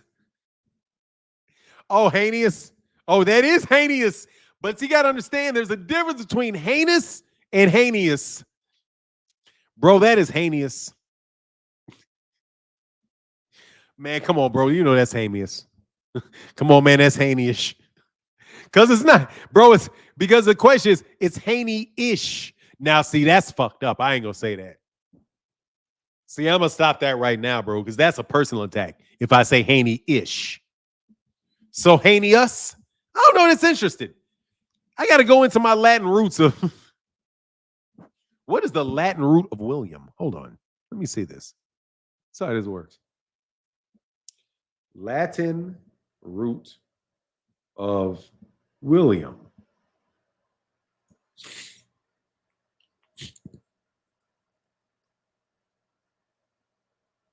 It means helmet.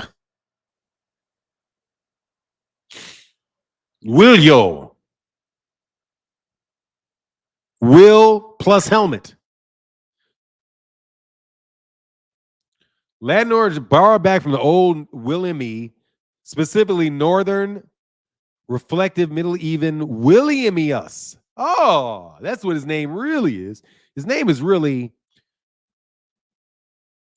Willamius. Willamius. That's his name. Willamius. Willamius Haneyus. What's the Latin root for Haney? That's cool. His name. First name means helmet. Oh, what? Haney is Haney is actually Arabic. Wow, he already has an Arabic name. Man, Devin ain't black. Devin's born with a. Is Devin black? Is Bill black? Hey man, don't let me find out Bill ain't black. What's the meaning of Haney in Islam? It means happy. His name means happy helmet. Hey, bro, Bill, your name means happy helmet. That's dope. Yeah, so basically his name means happy helmet. Dope. And it's an Islamic name. I wouldn't have known that. Defamation? No, that's not defamation. I told the truth, and it's not an insult. In the streets, that means, oh, it's funny. That's why his ass always smiling. I'm trying to tell you, that's what his name means. Helmet. William is a helmet. Haney means happy. Helmet, happy. In the streets, that means, oh, come on now. What is the Latin root for Devin? Oh, no, where I get the name. What does Devin mean? He may already have an Islamic name. That'd be crazy if Devin is Islamic too.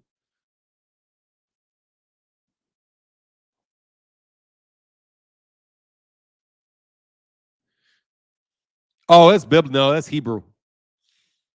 Devin is Hebrew for divine poet. Perfect servant, fawn. From dark ones. Descendant of the dark one, the little dark one, godlike, beloved. Devin has many meanings. Poet, divine, perfect, servant, fawn, from dark-haired ones, descendant of the dark one, little dark one, little dark Bill, godlike. Ooh, Hanos, I told you, godlike. That's why they love him. Devin's name means godlike. That's dope. It means godlike. Yeah, Devin means godlike. The dark one. Also means the dark one.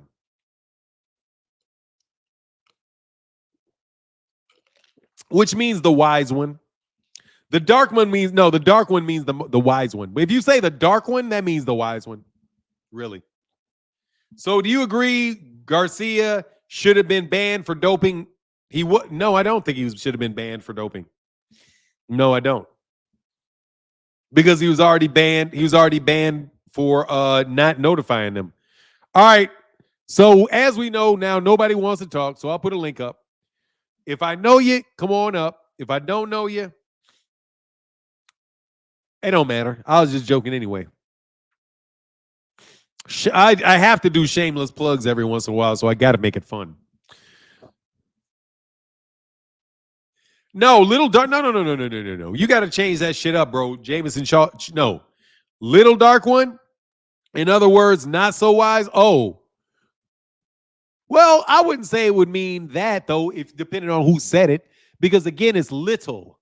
Little Dark One could be the reflection of the Dark One. A reflection of the wise one, which is Christ. Christ is a little dark one. Christ is the little dark one. Really, if you think of darkness as the unknown and the mystery, and someone that knows, that understands, then all of the mysteries are cloaked in darkness. So that's why priests and scholars are always dressed in black. So black, when you refer to it in that sense, means the mysteries unseen, because black is what you can't see. So to have black draped around you is that you understand those things that cannot be seen. You're a prophet, right? You're a prophet. That's what a prophet is. That's what a prophet is, right? So that's what it's talking about him. It's a compliment. He's being named. It's a version of Christ. If I looking at it the way they say it and knowing it is Arabic, it's probably because they're not going to translate the actual meaning. So you have to be like, okay, little dark. But when they say dark, they don't mean dark like we mean dark. They may not have the same negative intonations on it, the negative, the negative connotations on it and things like that. They probably don't have all that. But then they translate it into our language and then we put all our connotations on the words. But if you do the translation, you got to take the connotations off. And matter of fact, I think in most times that you're looking at words and reading things, you should take the connotation off. Because that's how a lot of people lose debates with me, because I'll take the connotation off. I'll take the joking aspect off your statement and just treat your statement as if you meant to say those exact words and get rid of the emotion you covered it with. Because the emotion you covered it with that's more your opinion about what you're saying than the subject matter of what you're actually talking about. Spaceballs, Cadillac. What is that? Like frequent flyer when he laughs. What do you mean?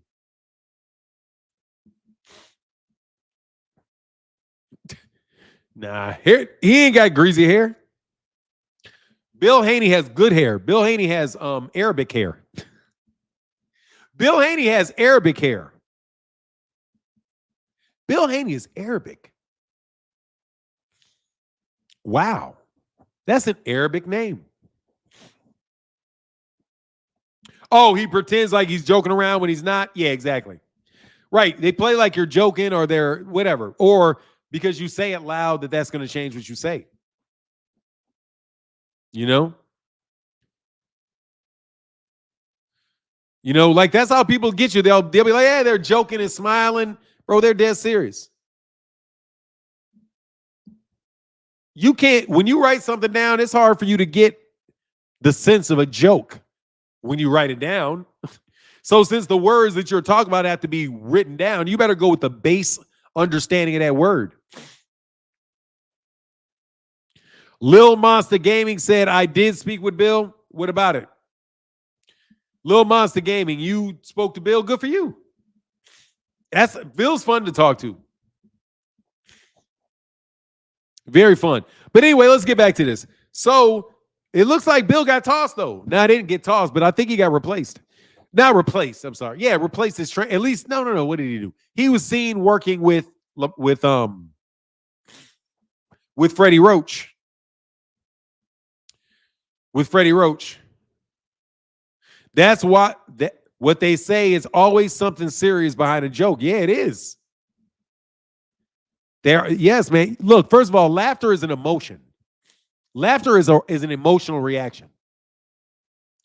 Just because somebody phrases something in a fashion that makes you feel good when you hear it, it doesn't mean that they don't mean what they're saying actually. which is why that's why comedians always have to be very careful. Because, dog, sometimes people ain't playing. And I think that's I do think that comedians should make political jokes and all that stuff because, you know, citizens like everybody else, that's their job, is to talk and critique life and look for the humor in life. That's their job. That really is their job, to find the humor in life. So, actually, I take that back. I think politics are fair game for politicians to find humor in life. And whether or not you agree with their particular take or not, hey, they got freedom of speech like everybody else. But there are circumstances where people don't play. And I wish black people didn't play, bro. I think I've solved all black people's problems. Do you see how I pose right there? Because I think I'm about to sell the idea that I solved all black people's problems. We need to leave. Bro, you know what would shake up America? All jokes aside, you know what would shake up America? This is an MH Blackwell video from here forward. From here forward, this is an MH Blackwell video. Because I'm going to talk about politics for a second, because I really wanted to talk about this. Well, comedian getting paid by the government for cult. Oh, yeah, I'm sure they are. Comedians, actors, all of them. Comedians, actors. The actors are getting like business deals in order to do that shit. But no, I'm going to tell you what we should do. Yeah, that's what we should do. Or we should do this. If we wanted to solve everything right away, give me a second. Let me go Camo first. No, let me get through this thought process, Camo. If we just all turned in our citizenship, if we all said, you know what, we're done. We're going to start a movement within just black people to renounce our citizenship, liquidate all our assets that we have, and we're moving to Jamaica. And we're going to have a Zionist movement to Jamaica. We're going to leave half of the people here. We're going to leave about 7 million of us here. And 8 million of us are, I'm sorry, how many are left? We got like 30 more, 40 million of us? We're going to leave about 9 million, 10 million of us here. And we're going to put 40 million of us over here in Jamaica. And we're Zionists. Or no, we want to go to Australia. No, we want to go to Australia. Because we are original Aborigines from Australia. So we're going to take 15 million of our people, 20 million of our people. We're going to go leave 7, send 20 to Australia. And we're going to do it as black Zionists. And we want our own settlements. We want everything, and we're going to invade Australia. Or who should we? No, we should invade Iceland. We should invade Iceland. But no joke. Just if you were like, look, man, we're turning in our cards. Look, as soon as there's a serious movement for black people to turn in their U.S. citizenship cards and say, look, voting doesn't matter for us and citizenship doesn't matter for us. Treat us like we're illegal immigrants and give us fucking housing. Give us housing. Treat us like we're illegal immigrants and we want housing and we want to be treated because we don't have a country, bro. Don't go to Brazil. They'll blow up Brazil. You can't win in Brazil. They'll blow up Brazil. No, you got to stay here, but you got to renounce your citizenship because then there is only one party system. Because then you only have a one party system. Dude, you know what it would make if black people left the country? We would have a one party system. One party. And they would have to figure out what the fuck they're doing without having all this shit dumped on our back. And if you guys really believe, and here's the catch, if you black folk really believe that the U.S. government treats immigrants better than American citizens, you should be the first one turning your shit in. You be the first one to turn your shit in if they're really getting treated better than you are, I have a bet you keep that driver's license right in your pocket. However, if you get about 9 million discussions going on about it in YouTube, the U.S. government will have to make a change. Seriously, man, they're going to have to start clipping the people that are talking about it and accusing them of treason, or they're going to have to change. Because as soon as, I'm telling you, they say there's only 30 million of us, there's probably 60. If 60 million people get up and leave, that shit is going to cripple that goddamn economy. Or if they decide to turn in their citizenships and give us, and we want, and guess what we want? We want to go to the United Nations, and we want the United Nations to name us as some special category of people, an occupied people within the United States, because we were kidnapped here. We were never given our rights. No matter how hard we try to get them, we don't get them. So guess what? It was built on our backs. Screw the reparations. You can have it back, like you've been saying. Just give me my money. You don't want to keep the contract and treat it like a breach of contract. That shit's a breach of contract. I'm telling you, black people should put that shit in a breach of contract. That's a breach of contract with the Constitution. Because the Constitution is a contract and the government can breach it. You've breached our contract. We want all our money back, and we want to be relocated with all our property up out of here because you have not kept your promise in 400 years. And leave. And guess who said that? Can anybody tell me who said that and what they did to the person that said that? I bet you guys don't even know this guy's name. Because guess what I did? All I did was say what somebody else said in the 1920s. Do you and I said that to say, do you think I made that up? If you think I made that up, you're crazy. I didn't make that up. That's Marcus Garvey. That's Marcus Garvey. That's Marcus. No, that's not Malcolm X. That's Marcus Garvey. Marcus Garvey did that. That was the biggest, and guess what it is? It's the biggest movement in the history of Black America. The Marcus Garvey movement was bigger than the civil rights movement with black people. And guess what he did? He bought boats. He bought boats and said, we're going to take our stuff and our money to Jamaica. Dude, you know how much money Jamaicans, you know what the Jamaicans would be doing? Jamaicans would be opening up shops. They would be opening up shops, fried chicken shops, everywhere they could get it. You would have all kind of dance clubs. You would have all kind of dude, they would take our money. They would take our money. If they don't want our money, somebody else will take our money. That's what Marcus Garvey was saying. But they didn't want him to do that. Didn't want him to do that. Oh no, guess what we need? We need integration. So in reaction to the most success, see, y'all don't understand Black history, you pop up off of the lips. So in reaction to Marcus Garvey saying, hey man, let's get up out of here and take all our money with us. Because we got like a third of the economy, bro. Let's leave with a third of the economy. And guess what? We own it. Individually and collectively, we own it. So they can't keep us from having it, and they can't keep us from leaving. They can't. If we want to renounce our citizenship, I'm telling you, the Constitution is a contract. And really, it's a lease. It's a lease. And a homeowner's, and it's a lease and a homeowner's agreement between God and rich white people. That's what the Constitution is. And nobody ever wants to talk about that lease because it says we are representing God. God owns everything. So in the Constitution, it says that one nation under God. So the nation is under who? God. So who owns the land? God. And what does that mean? Means we are a leaseor. We are a leasee to God.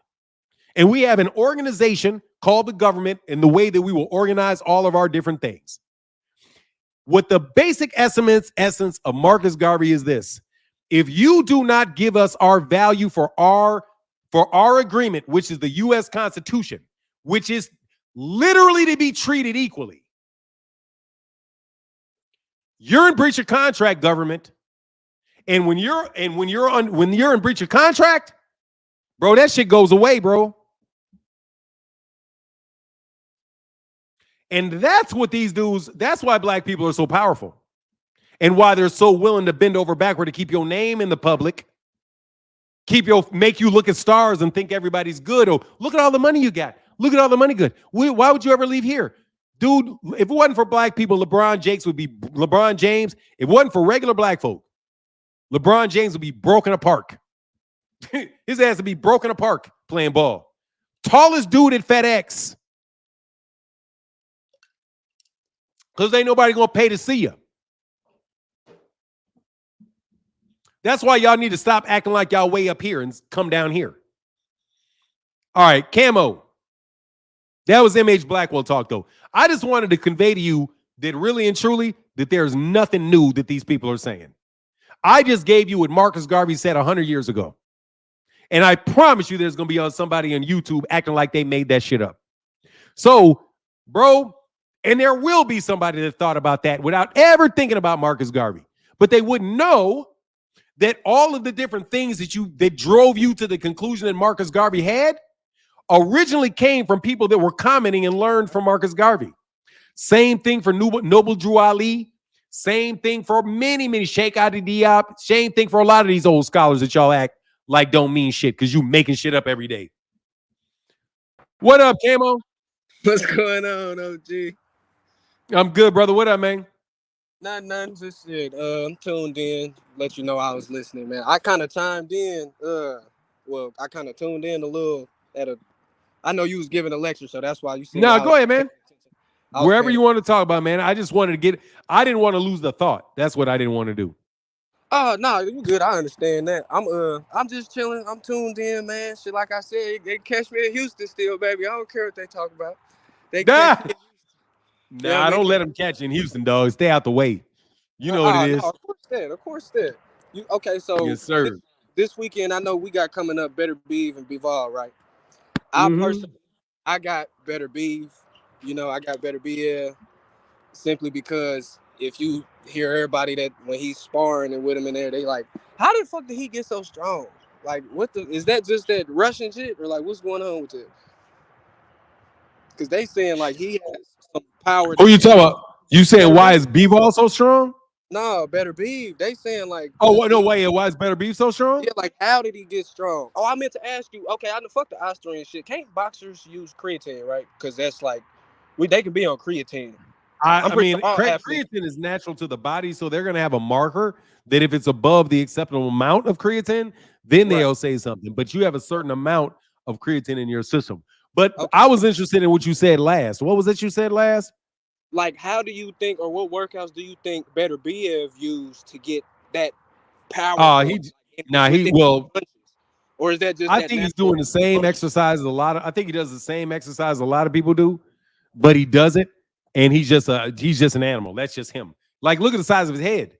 Like, you don't make your head that big. That dude's head is gigantic. Why you saying like he a pit bull or something? He said, look at because look, man, the size of your head talks about is the size of your bone structure. So you see, when you see Mike Tyson, that big ass head, that tells you that he has a lot of bone structure. Unless he's real skinny, but that means that that's the stuff that counts, the density of your bones and your ligaments. Like, have you ever noticed that? Like, do you know why, for example, gorillas are so much stronger than humans? They said their strength is actually immeasurable. Like, they can't really give it an exact number. Well, they can't measure it because you can't tell a gorilla to bench press. But exactly. You know how but you know what where the strength comes from? It comes from their tendons. Yeah. Right. It's not their muscles, even though they got a lot of muscle too. But the main thing that allows them to lift so much stuff is they've got a lot thicker tendons. So when they pull, that shit is really resisting that stuff a lot more. So so that's the reason they can do it. So for Beterbiev probably got thicker tendons, got thicker tendons. Because everybody's are different sizes of everything. Right. So I would suspect that what makes him tank strong, what makes him strong, and I think a lot of the stuff that people really differentiate power and explosion is not the muscles especially for boxers. Is not muscles, It's tendons and the strength of and the flexibility of your tendons. Yeah, it's crazy that you said that. So, like, for my family, for example, we have like very prominent, thick, like when I'm a skinny dude, but I'm kind of cut. But when it comes to Yeah. my legs and my calves, like in our family, I got like fat people calves, right? Is what they say, because my Right. calves is so, especially like my thighs too. Pause, but my when I went to the doctor, they was actually telling me like I damn near got a whole nother ACL or MCL or one of them down in there. And I was wondering why, like I'm only fucking 5'9", bro. I can dunk, bro. Like believe it or not, I Yeah, can well, that's your breathe. tendons. I be That's your getting, bro. tendons. I don't care who on here listen, bro. If we hooping, I'm trying to tell you, I be grabbing rebounds like Westbrook, bro. I don't give a fuck if you 6'10". I be feeling like I be saying it. That's one of my jokes. Like I'm 6'10" out here because I be going up Yeah. against the dude. He like My 6'5". boy OC, just so you know, OC, the dude who's on here, OC, Yeah, he's same way. It's bro. his tendons. It's his Motherfucker be tendons. That dude 6'5". can just fucking, like, you can Yeah, just jump as far as you want to jump. Can you jump as motherfucker high be. as you want to jump? I be stretching up like, give me that No, listen motherfucker to me. Listen rebound. to me. Listen to me. Can you jump as high as you want to jump? Now or like you mean like last No, year? like at your peak. Like you could jump as high as you Oh needed hell to yeah, jump. hell yeah. See, If I that's need my, to, yeah, that's where your I can get tendons. there. See, that's a jumper. A jumper is somebody can jump. That's why I'm saying, like, my guy who, and not just that his distances were further, but dude, he could do like whenever he needed to go further, he could go further. Yeah. That's when you're an athlete. Whenever you can like this is what you run, like you can always amp that up, bro. So that more than likely that's your tendons and the strength of your tendons, because that is going to support your muscles and give the spring for your muscles. But let's get this dude behind you, brother. Nah, ain't no problem, G. I'm still tuned in. I'm gonna run Yes, back out sir. a little bit. I gotta All finish right, it out. bro. Get back. Yeah, I'm kind of the same way with strength. Like I'm very, very strong because the tendons, that's a tendon thing. And that's why athletes work very hard on their tendons and strengthening their tendons. Because you strengthen your tendons, you are increasing your strength exponentially. Big Dog Willie, what up, man? What's up? What's up, Fanon? So I'm you good, missed a man. number of my super chats. I Scroll didn't up. see him. Scroll up a little bit more. Cause I was speaking billology. Oh, I And you did. missed Oh, bilingual, a very complex and takes a few years to study. Let me make sure I go get the other one. There bilingual. one above that. Oh, no, that was it. Sorry, No, there's man. I'm one so more. sorry, bro. You know those Big Dog Willie, those blue ones be disappearing, man. No, it's a yellow one. It's a yellow. Oh, Big Dog Willie right by it. Shit. Hey, bibliology is a lifestyle like a Buddhist month. A highly skilled line, the highly skilled line of Bill Haney is a phenomenon. For example, Devin undercut a horse and invented the camel. What the fuck you think of this shit? That man, dude, your mind be taking some twists, bro. That man said, Devin uppercut a horse and invented the camel. Skilled BS, but it makes sense. Yeah, exactly. Yeah, I guess he could punch him in the stomach and make a hump. Thank you, brother. I'm sorry, Big Dog Willie. No, that's fine.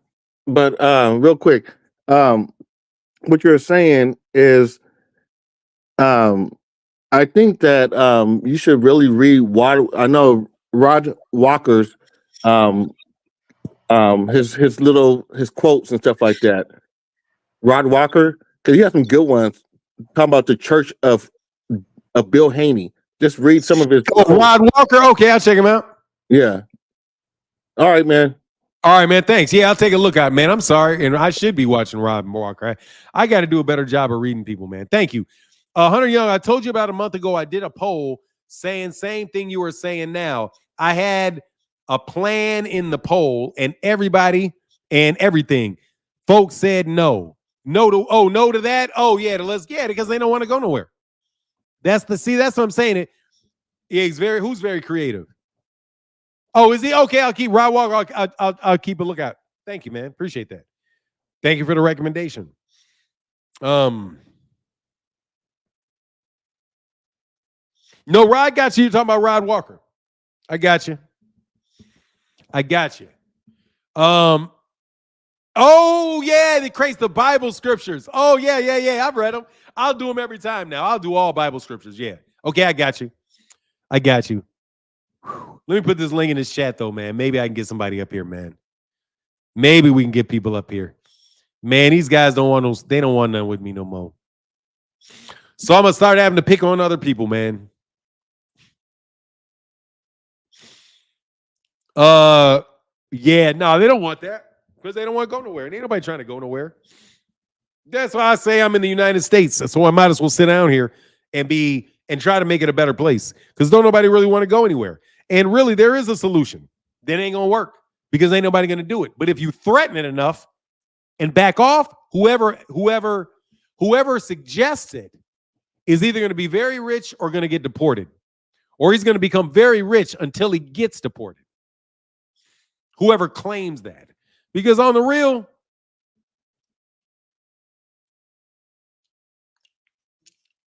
the history of all Africans can be traced to migration. That is what the great Chancellor Williams said about understanding the history of Africans. If you want to understand the history of Africans, you always have to look at migration patterns because black people, because Africans migrate. They are not from a nation state. They don't have a nation state. Nation state is an identity that is a construct of European society where you have a country and it stays put and you never go anywhere. That there's a line drawn on a piece of land and you can't cross it. That is a European philosophy. Other nations migrate. They move from one area to another for weather, for food. Nation state is a way to keep people tied to a land. It's a form of slavery. I'm telling you, a nation state is a variation of slavery because it is servitude. You are bound to serve your country. If you are serving a country and they're not paying you, what do you call that? I'm telling you, man, you guys should really understand the government because as I listen to y'all don't really understand like the government very well. Like this guy, I promise you, he don't understand the government. Enrique, where'd you go, man? You were about to get up here, bro. Never been on an airplane. I'm just telling you, man. I've read the Constitution. The Constitution is essentially a lease between wealthy white people and God. In exchange for being under God and serving the beauty of God, manifest destiny and all of that, you'll give us this land. This land is your land. This land is my land. From California to the New York Islands, to the West Phoenix Forest, to the Gulf Stream waters. This land was made for you and me. Without God, you have no lease for the United States of America. It is absolutely a theocracy by law. So I'm telling you, bro, there's all kind of stuff with that document, man, that these people are really these people are not dealing with. Because they want to be pure constitutionalists and don't realize, bro, that you violated that the federal government has violated that Constitution, the essence of the Constitution so many times that it could be argued from within people that it's not valid anymore. Black people could argue that it's not valid. It's not a valid contract because you have not provided the consideration. Welfare is a consideration for that contract. Roads is consideration for that contract. Jobs here and a livelihood for the family and off the land is absolutely positively the consideration in that contract that the government's supposed to give to every person that is under it. But they don't. And they act like somewhere in there is a rule said that you have to balance a budget. No, sir, we don't work for you, dummies. You have a job with us. Your budget is not our problem. I mean, I'm telling you, man, the whole federal government is not the American people's problem. They're again trying to pay us off net profit. You don't run a company the country's not a company. The country works for you. There's a contract called the Constitution that allows state governments to exist in a unity, which justifies the federal government. In that unity, the land is part of that. But the land was given by God in exchange for the people. And it ties the people to the land. If the people administering the contract between the people and the land breach it, they go, not the people and not God. You don't have to worry. I'm telling you, man, it's not constitutional for you to have to worry about their budgets. Every time I listen to an economist, I think to I'm telling you, this is M.H. Blackwell. Every time I listen to an economist, I think to myself, he doesn't know contracts. Your economy is not my problem. Your balanced budget is not my problem. My problem is I need roads. That's my problem. My problem is I need roads, I need hospitals, I need a job. I need a marketplace where I can get goods and services. That's what I need out of you. And I need people not to come up in here and risk that's the job that you guys have. It's not to balance a budget. It's not, your job is not to balance a budget. You're not a company. You're not here for profit. So what the hell are you talking about running in a profit, running in a deficit, and continually having all these business conversations with people whose businesses it isn't? Your job, if you want to be the government, is to provide the goods and services and figure out how to pay for it, period. And truth matter is, you shouldn't even be getting able to tax the people for it, because that's not their job to pay you. Their job is to pay honor to God and allow you to control the land to which they are connected.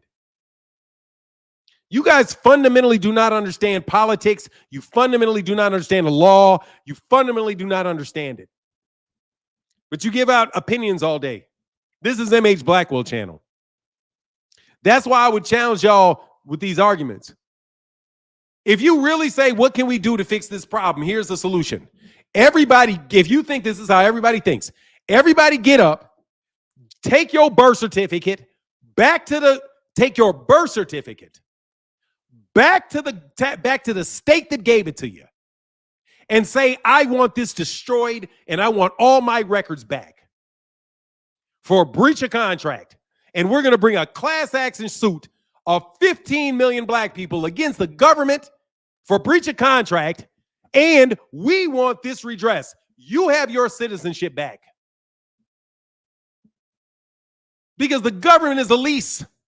You are leasing this land from God. And you're taking God out of the schools. But yet you lease the land from God, but yet your rules are taking him out of the school. How can you have a government that literally says one nation under God, indivisible, but yet you take God out of schools? You can't, because it's the job of the government to make sure that God gets the credit from the people, because that's why you have the nation. If your contract says that, you have to be a Christian by that contract, not a Christian. You have to believe in God. But it doesn't say Christian, it says God. If you do not provide the service for us from God, you violated your contract. That's breach of contract with damages. And we can take all your money and everybody else's money. All you billionaires' money that got private property running stuff, we take all that shit too. That's what I was saying, bro. I don't like that I don't like the reparations argument. I like breach of contract. Flat out breach of contract. It's already in the law. Everybody want to write new laws. They breach their contract. They're breaching their contract every day. A lease is a contract. They're violating their lease with God because they're not giving us what we want. We are from God. That's what it says in the Constitution. That's called breach of contract, if they really believe their law. But no, you want repayment from something you never owned. That legally, that logic doesn't work. But anyway, hey, Enrique, you're here. I'll talk to you. I'm trying to run people out of here today and have fun for this live stream. There you go, Enrique. I'm waiting on you. I'm sure somebody want to argue with me about that one. That is a humdinger I just put out there. That was a humdinger that I just put out there. I'm surprised ain't nobody saying, oh, Fanon doesn't know anything. The Constitution is not a contract.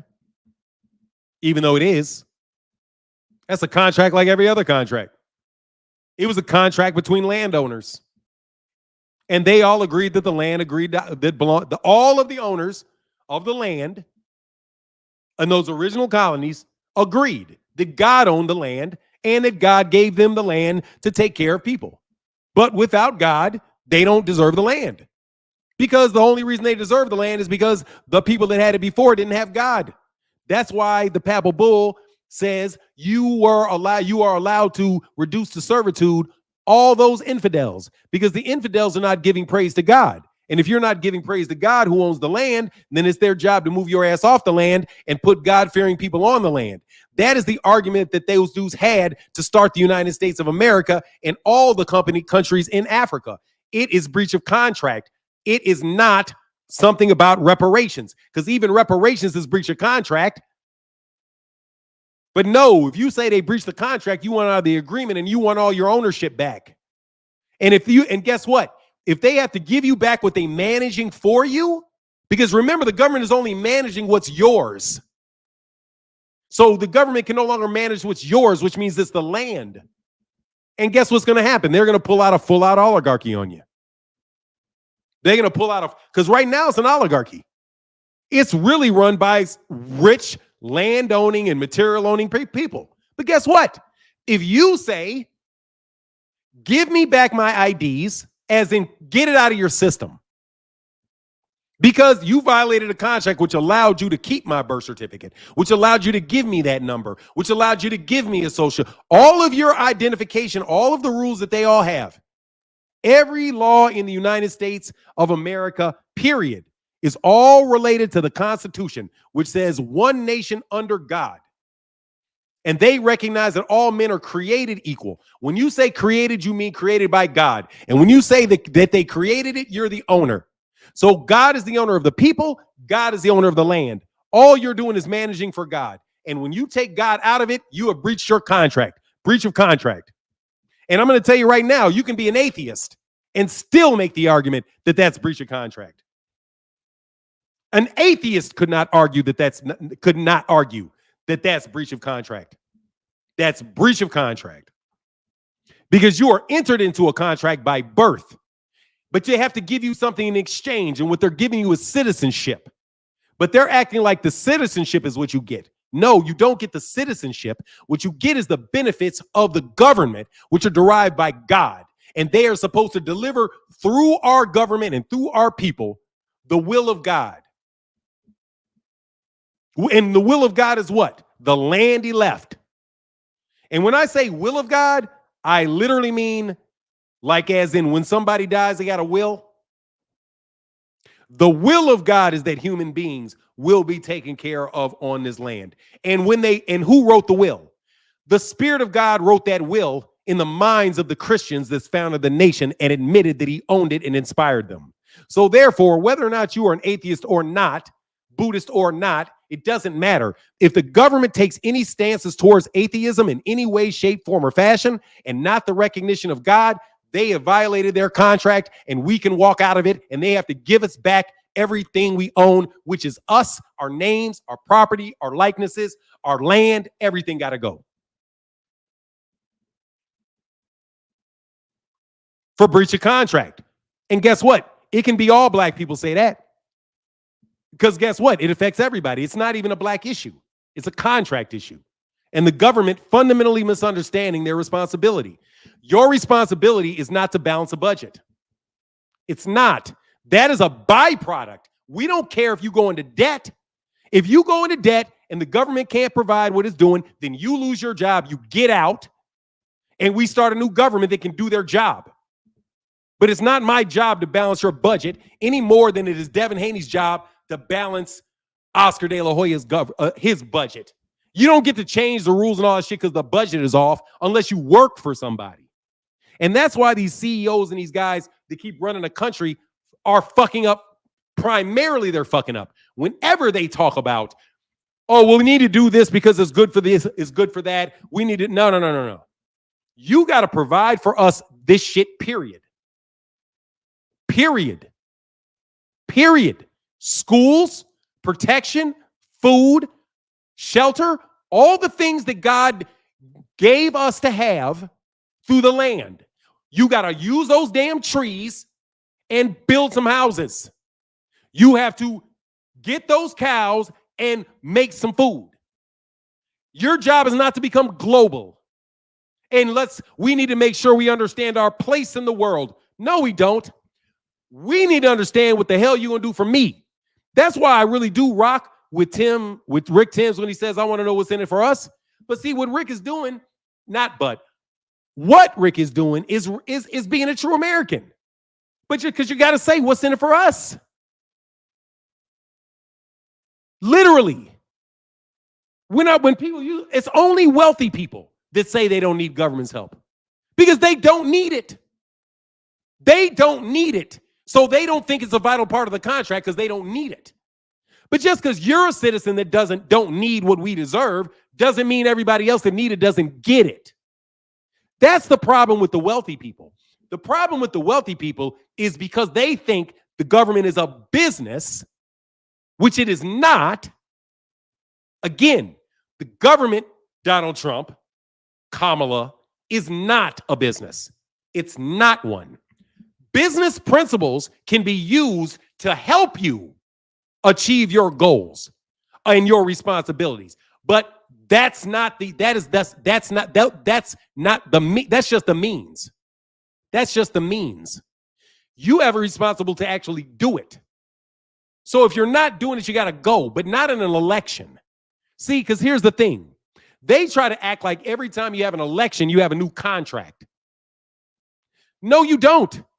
Not every election cycle, bro. That is just a way that you are replacing your employees. And yeah, we can have a vote on who it is, but our vote is not it. All our vote is saying, hey, man, okay, cool. We have a way that we can elect a particular person to do a job. But once your ass is in there and doing it, the whole government has to work together to make that work, or the whole government is in violation of the contract. You can't say just half the employees of a company is violating your contract. You can't say, hey, I got a contract with IBM and they're half doing the work. Well, half of the people are really doing the work. It's just the rest of the people aren't doing the work. Just hold. No, I need my job done. They only need defense budget. No, they don't need it. No, I didn't say they didn't need a budget, son. I didn't say they only needed a defense budget. I didn't say they only needed a defense budget. They obviously need a budget because it costs a lot of money. What I'm saying is, your budget is not my problem. Your budget is not my problem.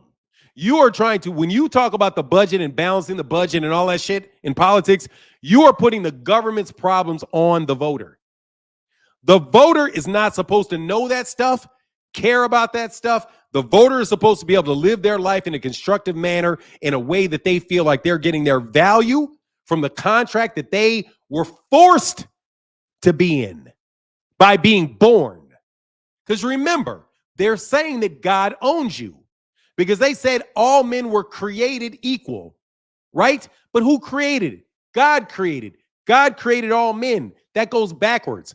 I mean, that works that way too. So all men were created by God. All men are the property of God. Dude, this is feudalism, man. Anyway, y'all don't follow politics. I'll talk about politics, but Oh, referring to rich folk? Yeah. Because let me tell you the thing, bro. If you don't need it, you don't see the value in it. That's why white people don't care about racism, because they don't see a value in the discussion.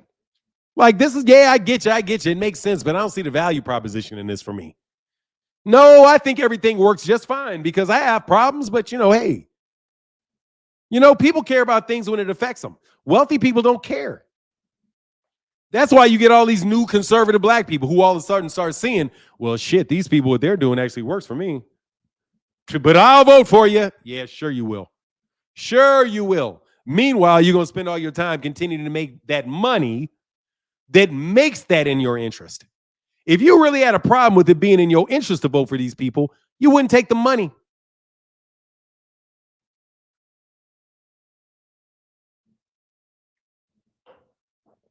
You go work somewhere for less than $1 million a year.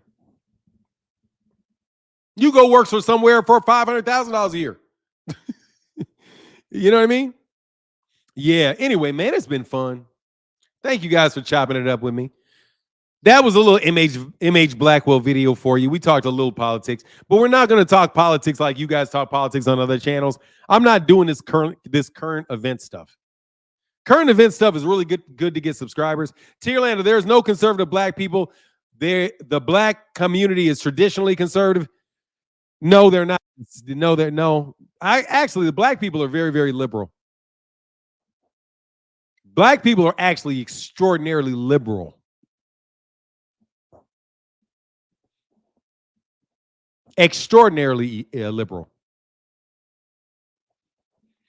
And I can explain to you what I mean by that. I mean that we believe that God is central to ourselves, and that we believe that we are naturally good people, and we believe in each other's. No, we're liberal, because you have to understand what you're talking about being liberal for. Liberal with. You're liberal with your belief in the goodness of human beings. You are conservative with your belief in the goodness of human beings. You have to understand what you mean when you're saying somebody says they're conservative, and what a conservative is and what a liberal is. If you think conservatism is only about saving money, no, it's not. Okay? Because money is something that came about because of conservatism, not as a result of conservatism. Conservatism was here before money. Conservatism is that I will conserve my belief in of the presence of God within you, or I will reserve my belief of the God within you. I believe that you're a bad person who needs God to put in you, who needs God to guide you. Black people, generally speaking, do not think that. Generally speaking, black people think I'm going to do me. If you think I'm going to do me, and I'm a really good person, and other people should believe in themselves, and the basic human nature of people are good, then by nature you are what somebody is. You are liberal with the idea of the goodness of people. And if you track it from there, you'll notice that all of the Republican principles and all of the conservative principles track to that. Conservatives really tend to not trust anything. Meanwhile, liberals say trust everybody to be themselves, right? Hey, man, it doesn't matter if people have same-sex relationships and they can change their sex, they can do whatever they want to do because gay, right? And they actually have a much more liberal idea of what God is and whether or not we really were created by God. They don't even, that's the thing. Conservatism is basically saying that these people are bad people. They should be controlled. They should be limited. Military interventions and stuff is deeply conservative because you're saying that, look, we need to have a military presence all over the world because we have to protect ourselves just in case somebody will inevitably come get us. That is a conservative principle. And everybody in U.S. Congress and every single solitary supporter of Israel believes that. They are all conservatives in that regard. But black people are not typically conservative, and they believe in the evil of human beings. For you to say that, look, man, I've earned mine, I want mine first, that's not conservative. What that is your self-interest. That's your self-interest. That's not conservative or liberal to say, man, I want the jobs where I am. Oh, you're just too conservative. What do you mean I'm conservative? I don't think that they're bad guys. I don't think immigrants are bad people. I like them. No, I'm being practical. It's my job. I got to pay for my kids. How are you going to call me a name and say, oh, I just don't really believe in the goodness of people? You got to understand, when somebody is talking about conservative, they're talking about they do not believe in the basic goodness of human beings. And you can listen to them and they will not say, oh, yeah, that's what I think. I'm telling you, every law, every rule that is considered right or left is right or left of the principle of that principle, which is based in God. And again, why does that have to be? Because the U.S. Constitution and pretty much every other government constitution on the planet gives the ownership of the world to God. And since the whole ownership of the world is God, conservatism says that you don't have a piece of God. Since you don't have a piece of God, you're not an owner. Where liberalism says, hey, man, you got a piece of God in you. You're an owner. You have your rights. Human rights is a liberal principle. Invasion and war is a conservative principle. And they're justifying it. They'll say, look, you guys are a bunch of freedom-loving hippies, getting high, smoking weed, thinking everybody happy and good. They're not good. Cut your hair. We the people. Excuse me, sir. We the people. In order to create a more perfect union. More perfect compared to who? We the people of who? We the people of who? We the people. What does it do? You mean a man? Which is a manifestation of God? All people come from God. That's the argument. In order for a government to be able to have power or authority over somebody, it has to come from somewhere.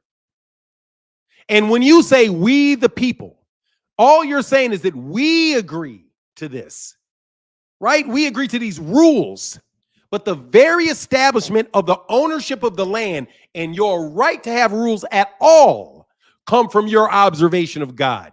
Because if you don't recognize the ownership of the earth by God, you are in violation of the lease that allows you to be on it, because you are created.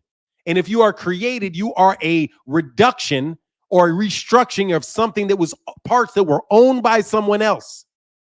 I'm telling you, it is illegal. I didn't say religion. Religion is a set. Congress shall make no law respecting an establishment of religion. But religion is a set of rules between the person and God. That is eliminating those rules from the contract. Although you are responsible to God, and God is the owner and God gives you the power, you cannot make any laws that will affect the relationship between human beings and their law. That is a recognition of that is a liberal principle about the God in the human being with the God above. You cannot get to shall pass no law respecting the establishment of a religion, because a religion is just a set of laws associated with the meaning and intention of God. So we're not going to allow the government to have people make decisions for God. We will recognize that God will act through the will of the people, which is expressed in the government. But once the people believe that you're not expressing that will of God through them from God, then you are in breach of contract and you got to go. Just because you got certain phrases and stuff in your contract doesn't mean that there aren't material terms that if you violate, voids the contract. The U.S. Constitution is the only contract that people act like can't be voided. It can be. That's what the Civil War was about. That's what secession is. They said, look, dude, we got a federal set of rules you're violating. Breach of contract, bro. We're taking our shit. And they said, no, you're not, because I'm going to get these guns and we're going to come run through you. And they fought and fought and fought. And they said, okay, we'll keep the union. How are we going to keep the union? Oh, no worries. Get rid of these Reconstruction laws. And we need a more conservative Supreme Court that is more focused on state laws. And ever since then, Southern states have been flying that Confederacy that basically means breach of contract. Dude, you even look at the Southern Confederate flag, it's an X, like breach. It's a breach of contract. I'm telling you, bro, everything is based off contract, man. I love contracts. Liberalism, no. See, there you go. Wrong. It does not promote ego, individual and me. No, it does not. What liberalism does is it recognizes, at least pure liberalism. Pure liberalism recognizes within the individual the spark of God. And if you recognize the omnipresence and omniscience of God, then you have to believe, or then you believe that it is within the human soul. Then whenever you offend or limit that human being, you are in a way limiting an expression of God. And you have to have very, very, very serious things and serious standards and procedures put in place when you are affecting the will of God in the name of other people, which is why you have to have laws and accountability, what they call separations of power. All of that stuff is inner workings of the contract, T. Orlando, and not the business of the human beings that live there. If you do not do and provide us with what? Now, let me tell you something. If in that contract, you don't have any statement about what they are supposed to do for the people, then you don't have a contract at all, because you're just a party. You're just a party to a dictate. But we do confuse the election process as the only way you get to speak. No, you can speak by voting by this way. Turn in your driver's license and tell them I want my birth certificate back. Take me off the list. I want to go somewhere else with my money. And guess what you're going to find? Very few people are going to take you, which is going to tell you the extent of the problem that we're dealing with. If you think through the problem.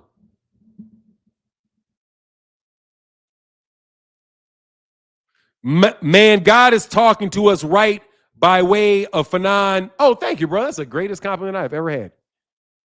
In the words of Jefferson, the clause against the establishment of religion by law was intended to erect a wall of the separation of church and state. Yeah, dog, but what does church mean to you, Orlando? What is church? Church is a group of individuals that are dictating the rules of God. Meanwhile, the state is also based off of an understanding of God. You cannot have an individual church within another church, because those are conflicting rules. So you have to remove that. It's still a matter of law, bro. All of this stuff that is written, T. Orlando, has been written by lawyers. So we got to go through it as if we're looking at it like it's a law. And all of that works. You have church, the separation of church and state. That just means that the state cannot dictate religious edicts. They can't. But that doesn't mean that you do not have to recognize that your authority comes from God. You're just not talking about the rules related to God. Because religion is not God. Religion is a set of rules by people. Religion is not God. That's why I've always argued that atheism is not a disbelief in God. Atheism is not believing in the rules and the way that God is explained by humans, which is a basic fundamental idea of human rights that is beyond citizenship rights. That's why you get into human rights. And they say, hold on, man, we don't care what government you have. We don't care what government you have. We need to make sure that you have human rights. Why is there human rights? Human rights come because you're a human. You are a descendant. You are come from God, but you have flesh and color on you. So because you're a human, you have rights that no state, no nation state, no government, and no people can transcend, because we come from God and we are human and God owns all. Now, we can say, well, I don't believe in God. I don't believe in God. That's not your fucking problem. That's not my problem that you don't believe in God. Go survey most human beings on this planet, and we'll see who believes in God. You guys are in the vast minority of people that don't believe in him. So basically, if everybody that believed in God had a fight with everybody that didn't believe in God, there would be nobody left on the planet that didn't believe in God in about 30 fucking seconds. So you can take y'all irrelevant asses somewhere to fuck on, in my opinion, because I know all of these things are based off the understanding that even our separation between us and the animals, separating us and giving us ourselves the right to control the land, to control the animals, all of that has to come from, why do you believe that you have the right to do that? You always have to have standing. You always have to have a reason to justify your authority over another man, because every man is created equal and equally apart and descended from God, whatever you call that. That's why I don't like this reparations argument. I don't like it. I don't like Bill Haney's arguments either. We can come up with things that solve problems but don't make us get out and jump into a trick bag. We don't have to get into the trick bag. Let's do it that way, but you're not going to do it that way. Because you know why you're not going to do that way? You're not going to do that way because that shit would work, and that shit is dangerous as hell. For everybody to be like, look, man, let's all 30 million of us. We got to turn in our birth certificates, man. That's what we got to do.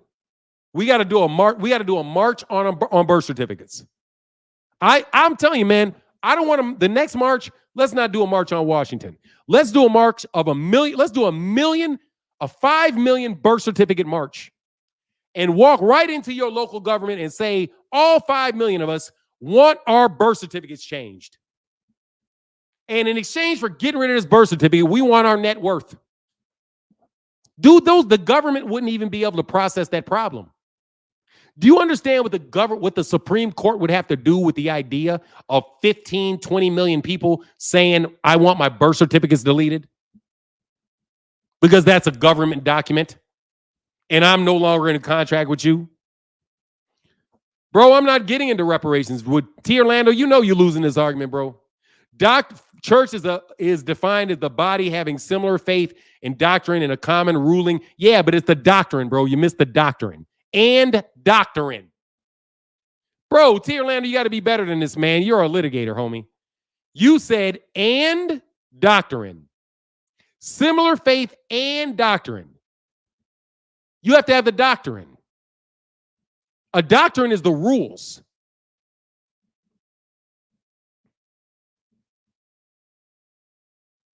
And again, it doesn't work because the government is already founded on a process of representing you by God. That's double representation. If the government was going to name a church, that would mean you have two representatives of God. You have the state, which is a representative of God, and you have the church, which is a representative of God. The government being a representation of God is a form of religion. Because it's a doctrine. And by the way, sir, the entire Constitution is also a doctrine. Isn't the Bill of Rights a doctrine? The U.S. government has most of, except for the ecclesiastic head that you said. And dude, that doesn't mean you're not a religion just because you have an ecclesiastic head. You don't have an ecclesiastic head. I would still say you're still a religion because you got an established document and belief based on God. You just wanted to replace the church with the state. And let me tell you something else, sir. That is what governments did. Governments replaced the Vatican, right, was replaced. The Vatican and the Roman Catholic Church was literally running those countries. But then they broke up and then they became non-secular, but still because they're secular. Just because they're secular don't mean they don't still operate as the same way a religion does. Dude, quite honestly, the U.S. government, in my opinion, is trying to replace God with science, which is nothing. Dude, matter of fact, that is what they're doing.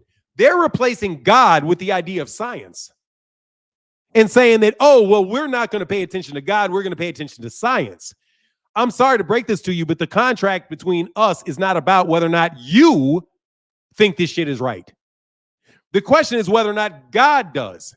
And if God does, how will we know how God does? Because we're all part of God. So we're going to vote and figure out what we all do. That's called democracy. They don't want that. What they want to do is have oligarchy. They want capitalist rulers making decisions based off the market that directly affect your lives. And they're holding you responsible for the internal workings of the budget of the federal government, who really is their direct competitor. See, that's why I can't do a political conversation, because this is politics. Y'all don't want to have stupid conversations about immigration and whether or not look what Donald Trump do to you. I would never vote for Donald Trump because he tried to say they're eating the dogs. They're eating the cats. Vote for me. I'm going to say the dumbest shit I can possibly say. And that's what the no, they got you in a trick bag, bro. They got you in a trick bag, bro. Y'all don't even realize that you got a contract with the government. And they have to abide by that contract, bro. You have to. And here's the thing, dog. You haven't been providing, and that's another thing. Dude, there ain't no statute of limitations on murder. Ain't no statutations on murder. So it don't matter if the government murdered black people way back then, bro. You got to pay up if they died because there's no statutory limit on murder. So every black person that died in slavery because they were owned by you, even though you know full well that God owned them, and you took all of the control from God from those people, and they died, that is murder, flat out murder. And guess what? There ain't no statute of limitations. And if you have any property, we can attach that. And it doesn't go back to the people because we doing the government. So guess what it goes to? You got to figure out who's related to them. And you got to pay the people that are related to them off a murder charge, off of a civil case for murder. like I'm just like, I don't understand why black people don't want to apply the law to these problems. We already got a lot of laws on the book.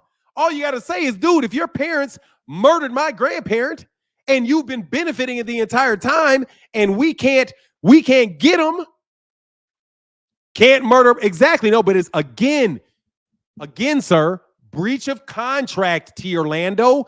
The government does not have the right to call somebody that is owned by God their property. So you have any law that justifies slavery, that is breach of contract. Slavery is breach of contract because you took ownership of something that was owned by God. That's theft and breach of contract. I say go with the breach of contract because the money is there, because the land is still there. I want the land your ass was standing on when you wrote it. Like, where did you write this shit? Dude, let me say you something, T. Orlando. Just because I write a rule and I call you my property doesn't mean I can murder you. First of all, you got to prove it's their property. If you had how can you prove that a slave owner is the owner of another human being when that human being is owned by God? See, once again, that is a conservative principle. The conservative principle will say, oh, that's economic. Why? Because that's not God. But if you treat the human being like he is a miniature God, then what you did is you took ownership of the property of God. And then what is that? In any church, what do you call it when you say that is what you call blasphemy? It's heretic. It's all kind of violations of church. But in the church of a government, it's called breach of contract. It's called fraud. It's called kidnapping. It's called intentional infliction of mental distress. And guess what? It's called murder because it's not your property. And the first thing that I would argue when I walked in the door would be they were not their property. There has never been a slave owner in the United States. All there have been is kidnappers and murderers. You want to call them slave owners. They don't have the right to own a human being. You do not have the right to own another human being, period. No government has the right. No person has the right to own another person. So I don't care what you said your grandparents are. Your grandparents did not own those people, even though they kidnapped them and they locked them up and they tortured them and they exploited them. That's called a RICO charge. I want a RICO charge on you. If you're going to put a RICO charge, if you Negroes y'all want to put a RICO charge on Puffy, put a RICO charge on them. Because there's murder there with no statute of limitations. And you can collect civilly after you get the criminal shit done. Anyway, see, that's why Adam Clayton Powell said, man, I ain't trying to hear you guys speak and preach and all this shit. Dude, what's the plan? How are you going to make a plan? You guys keep talking all this shit, but you don't have no plans to work. I give you a plan, none of y'all gonna want to do that. A 1 million man birth certificate march. Matter of fact, let's do this. Everybody get together and burn their birth certificates right in the middle of, dude, see, this shit will get you put in jail. If it was me and I was doing it, I would say, let's have a 1 million birth certificate march, lay those birth certificates right at the U.S. Capitol. You can't burn them because you'll go to jail. Don't march and kick windows down and do all that shit with the White House. No, bring your birth certificate, throw that shit up there. Bro, guess what they would have to do with 15 million birth certificates? 15 million birth certificates hit the street. They have to redo the entire financial structure of the United States. If you did that, the entire credit system of the United States would blow up. Because they have to have your birth certificates and your social security numbers and all that stuff to track anything. Dude, I'm telling you, man, that's why these dudes are worried, really worried about people just coming over people's fences. Dude, that is a religion, bro. T. Orlando, you're not good at this, bro. That is Christianity. That's not God. Again, that right there is not valid with the United States because there is no doctrine. T. Orlando, you answered your own question with this. You lose, son. Your knowledge is a little narrow, T.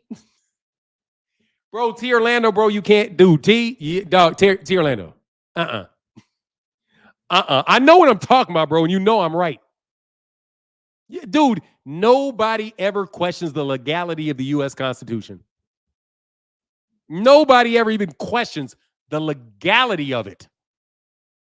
And what it is, in essence. What law does that follow under? Oh, that falls under contract. Like everything else does. And since everything falls under contract, basically, you're going to have to use contract law to get out of it. Breach of contract, not reparations. And by the way, you get more money for breach of contract. Because you can get punitive damages. But guess what you can't do? You're never going to be able to collect it. You know why? Because they're never going to pay it. So what's going to happen? They got to have another civil rights movement. They got to switch some shit up. They got to find a way to appease things. They got to say, how do we make this system adjust? And shit will start looking different because they don't want to go down that route. Because you better believe, once black people make that argument, young white people are going to start making that argument. And the day young white people do that is the day this whole shit shuts down.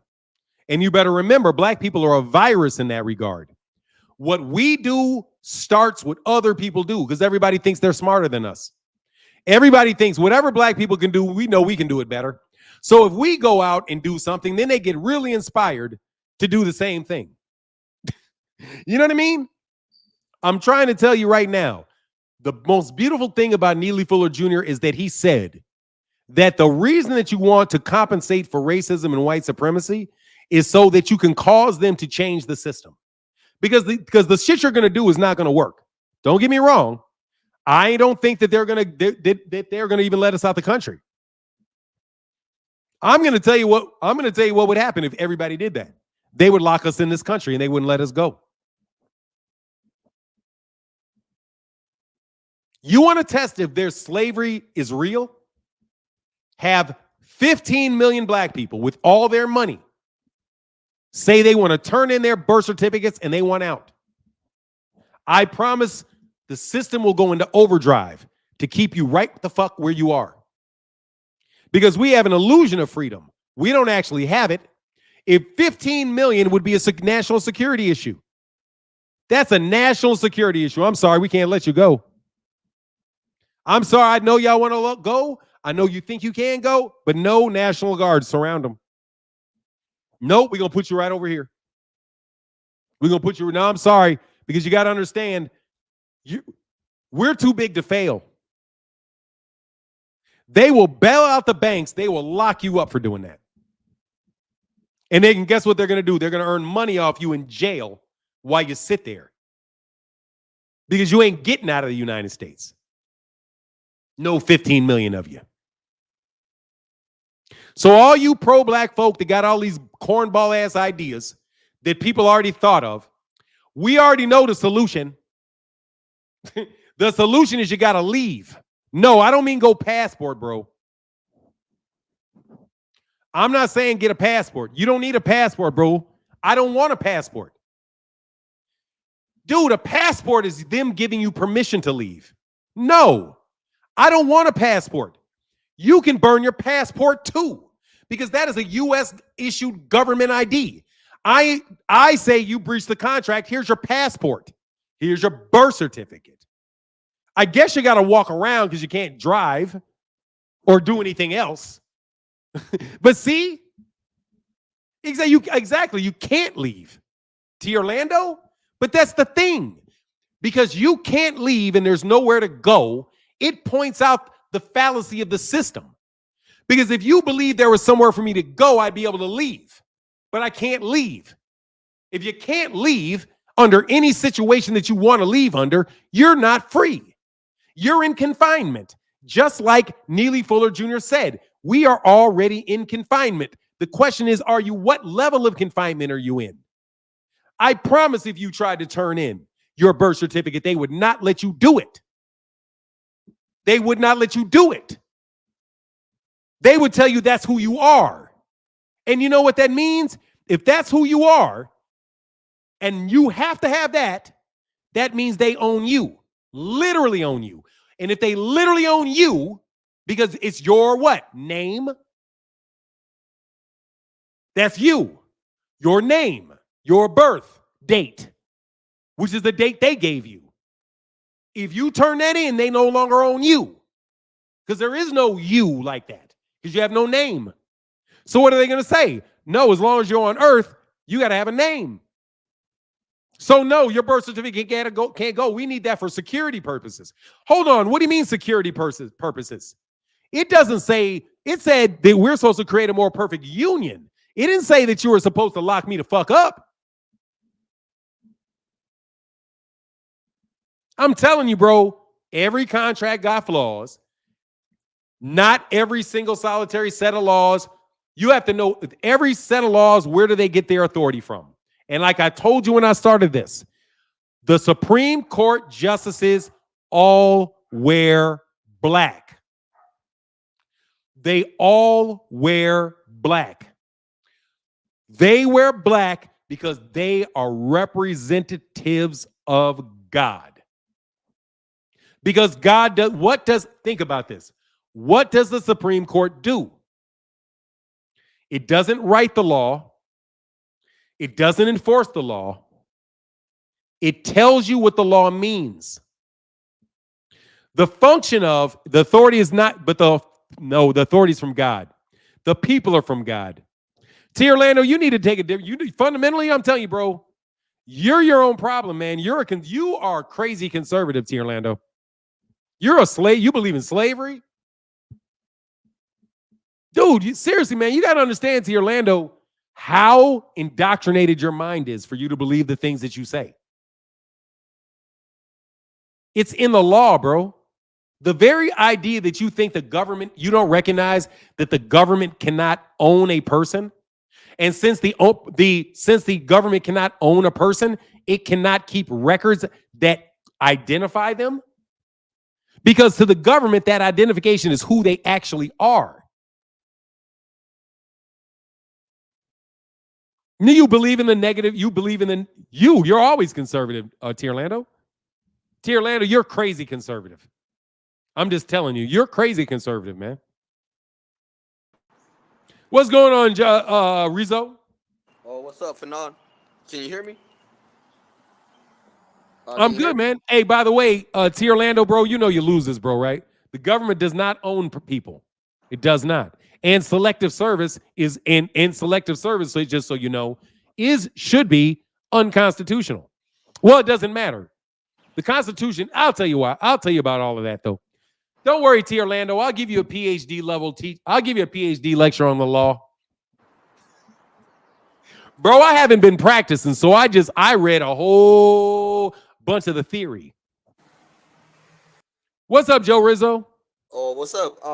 Yo, so I wanted to say that everything that you were Hold on, I'm saying. sorry. Hold on a second. I'm sorry. Oh, for sure. T. Orlando, I'm telling you that the government does own you.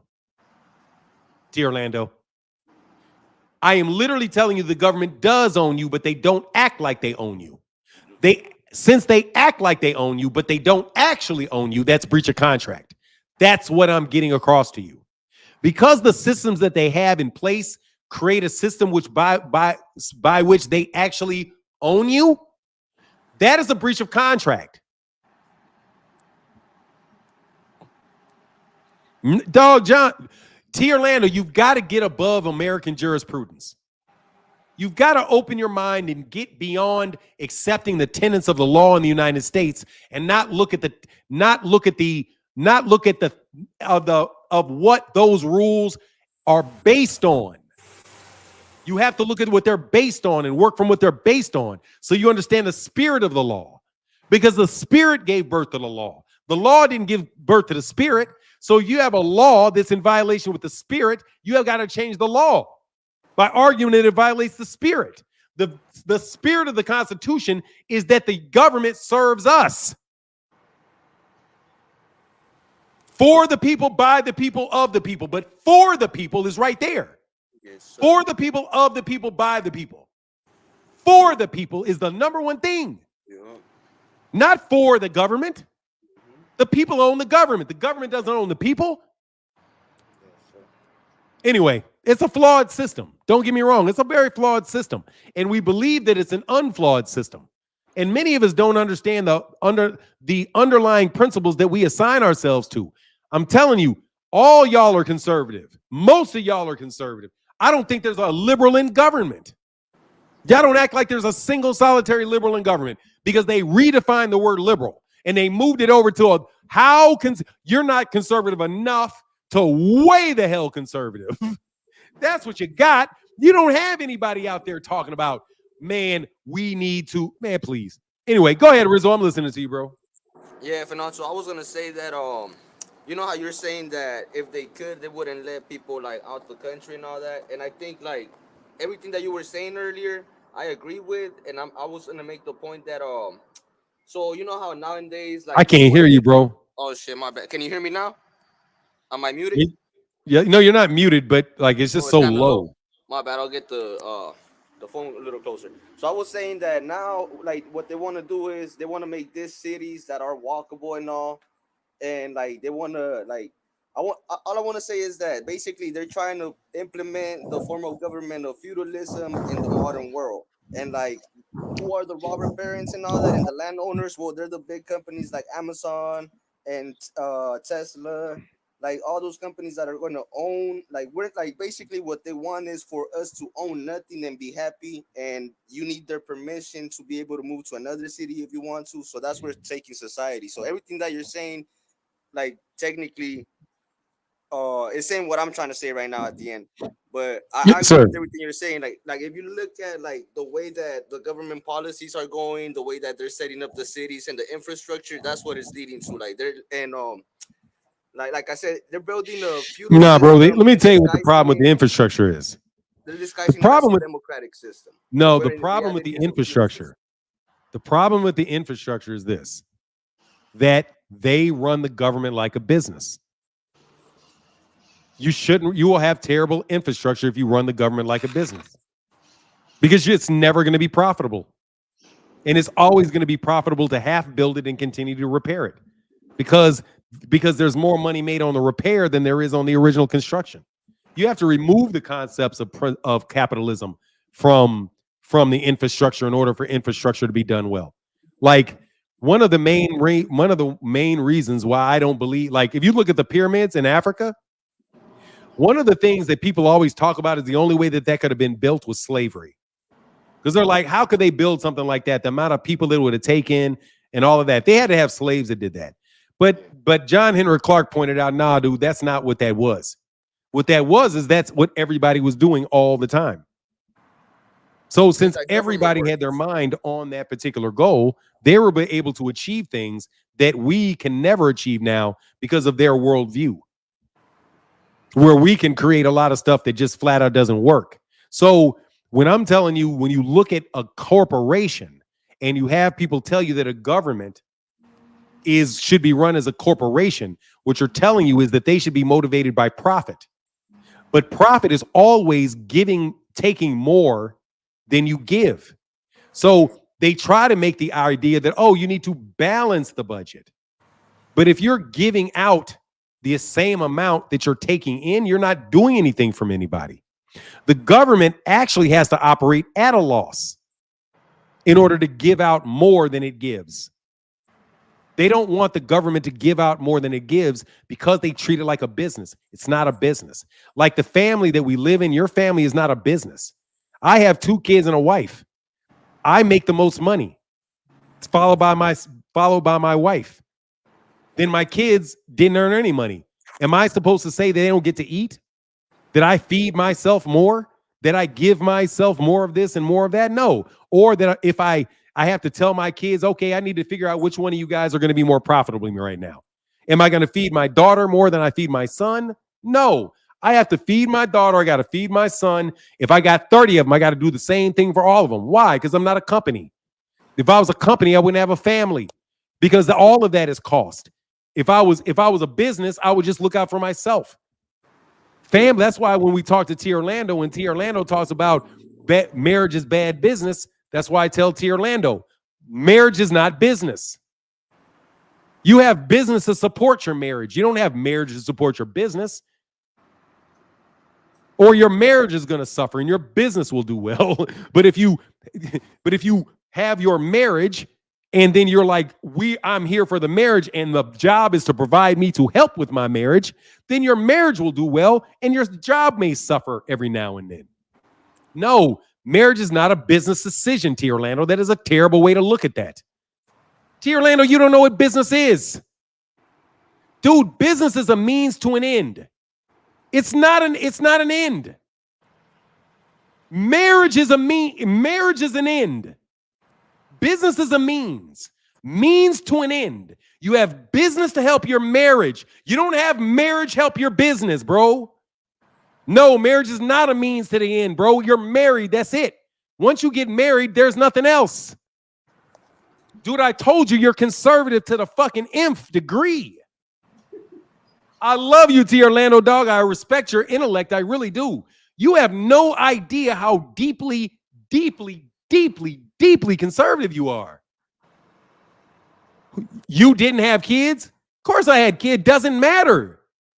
T. Orlando, bro. T. Orlando, your marriage is at an end. See, that's what you don't understand, T. Orlando. When you get married, it says, till death do we part. That's it. When you're married your wife and you say, till death do we part, bro, that's it. You don't go into business saying, until we will do business forever and ever. Dog, T, stop doing that, bro. I got to put you on timeout. I don't care. What is the business? So what? That's still better success rate than business. Business, do you know what the business failing rate is in the first year? 95%. No. It's telling you that marriage is more successful than business. You just beat yourself in an argument. Marriage is more successful than business. If 30% of businesses stay successful, oh my God, do you know how many millionaires there'd be? If 30% of businesses stayed, dude, 100% of businesses go out of business. There may be like 30 businesses in the world that never go out of business. They either get bought, absorbed, name change. Oh, Fanon, can I just say one last thing? Yeah, I'm sorry, bro. I'm sorry. I forgot you were here. I was cooking. Sorry. Oh, Fanon, can I just Go say ahead, one last Joshua. thing? I'm sorry, man. I'm so sorry. I was tripping on T. Orlando.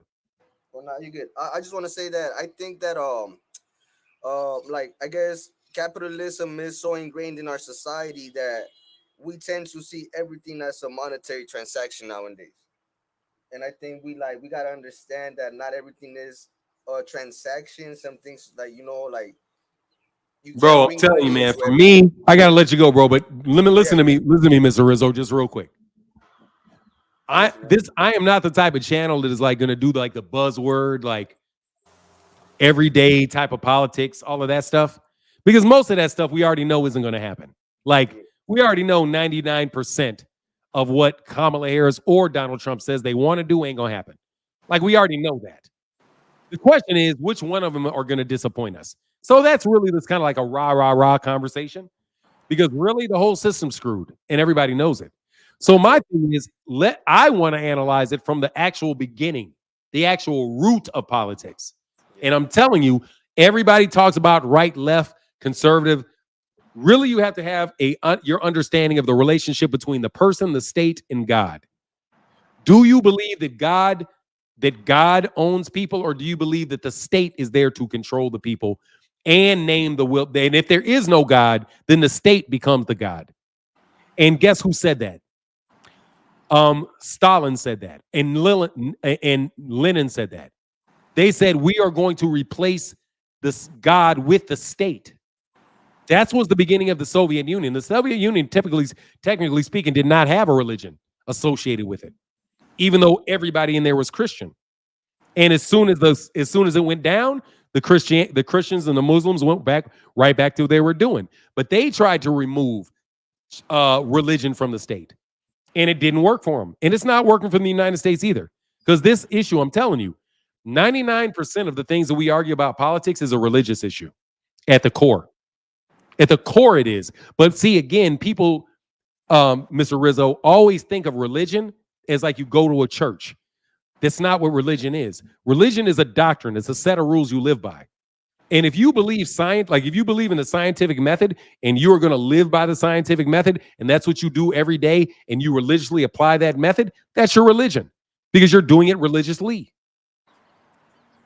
So religion is about what you do.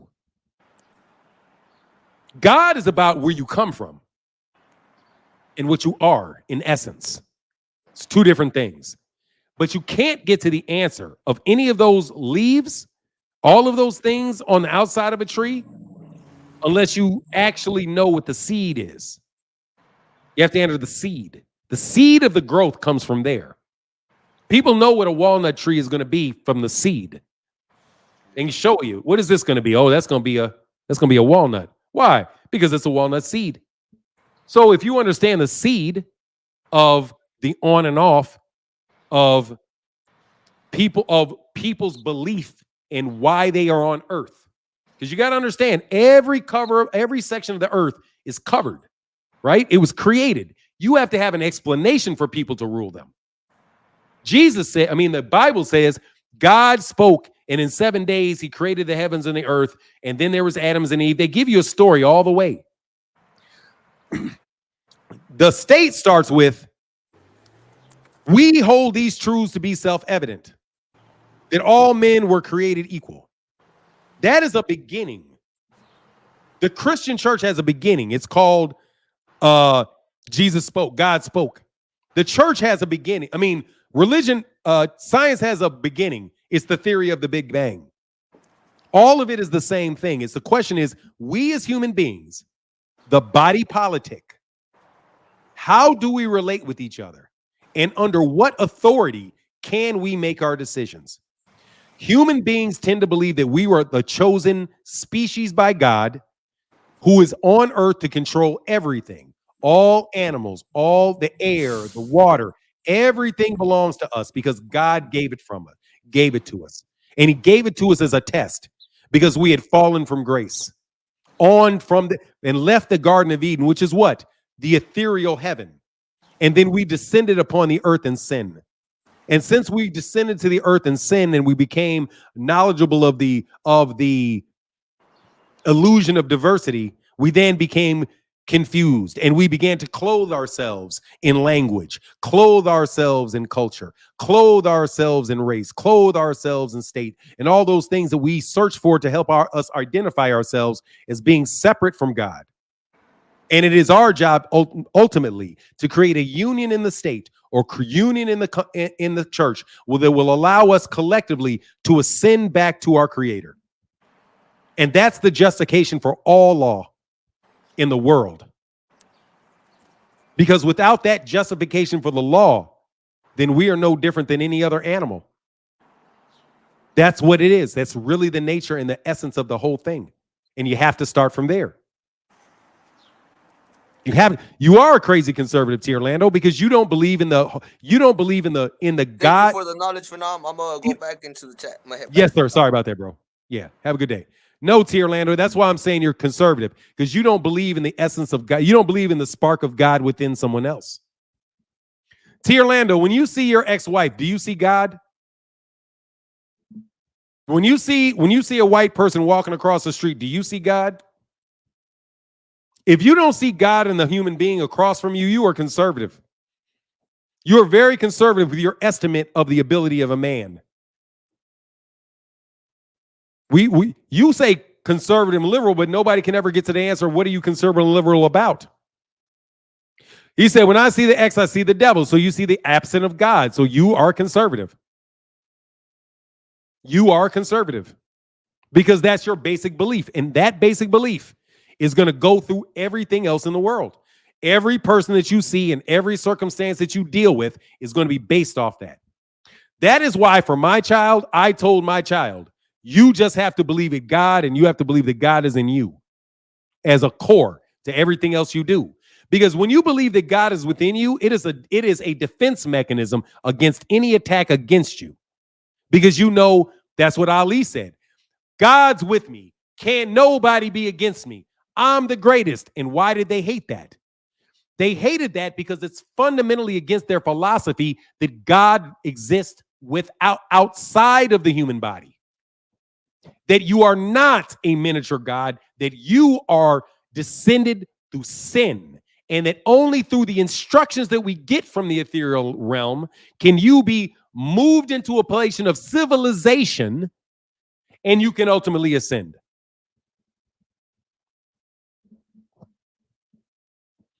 Sir, when I say God, then that's your problem. Then you're conservative too. But you do believe that, though, because you believe in prophets. Well, if you don't, I don't know what y'all believe in, honestly. If you don't believe in prophets, if you believe in prophets, and you say, because I don't know what Islam believes in depth. Like I said, I'm a Christian, so I can't really speak on Islam like I can speak on Christianity. On Christianity, I can speak on it because I was raised in a Christian church and I didn't memorize.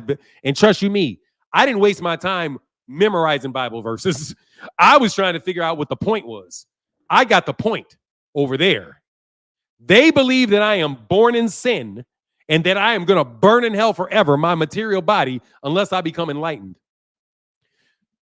Tierland, I got to let you go, bro. You're distracting and you don't understand, so you have to learn. No, exactly. So what's not true? You're dealing with the Islamic religion again, Fahim. So if that's not what Islam believes, Islam is very conservative. And that's why you have the oppression within Islam that you have. No worries. The fact, it actually makes sense. And I don't mean to be insulting to Islam or Christianity, but that makes sense with Islam. Because if people are saying that it's authoritarian, yeah, there you go. Because you believe that somebody is ordained by God. If it's the word of Muhammad, or if it is the Saudi prince, don't matter. If you believe that human beings need to be controlled, that they are naturally evil, and all your decisions are going to be around that. And know what you're going to do? You're going to make human beings live by very, very rigid rules established by God, so you don't ever step out of the way. And that's why they say the church is the way, the truth, the way, and the light. Because the way is the things that you do everything. That's the way. What do I do today? What do I do? Which way do I go? Which way do I go? Anyway, man. Dude, marriage is not a... No. Yeah. It's still not a business, though. It's not a business, bro. Dude, first of all, there's no such thing as a... Shit. There are organizations. You call them businesses. Business is a principle of getting things done. You have different types of organizations that conduct business. On the real, dude, I can't keep talking to you, T. Orlando, because you're disappointing me. No, I'm not. T. Orlando's a good dude. He's just young and a lawyer. That's all right. You got that. This is outside the discipline of the law, so it's going to be shaky for T. Orlando. T. Orlando can only fuck with me on legal definitions. Peace, bro. How would you interpret U.S. code? Oh, dog, I don't know what U.S. code Hey, that's a question for T. Orlando. U.S. Code 3002 of what? The U.S. Code. USC. What is that? Fuck, you acting like I'm remembering everything. Sorry about that.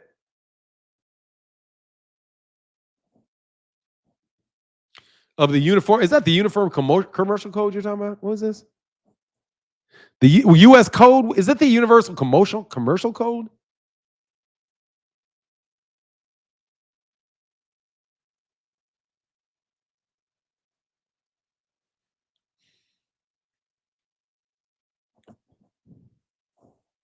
United States means a federal corporation, B, an agency.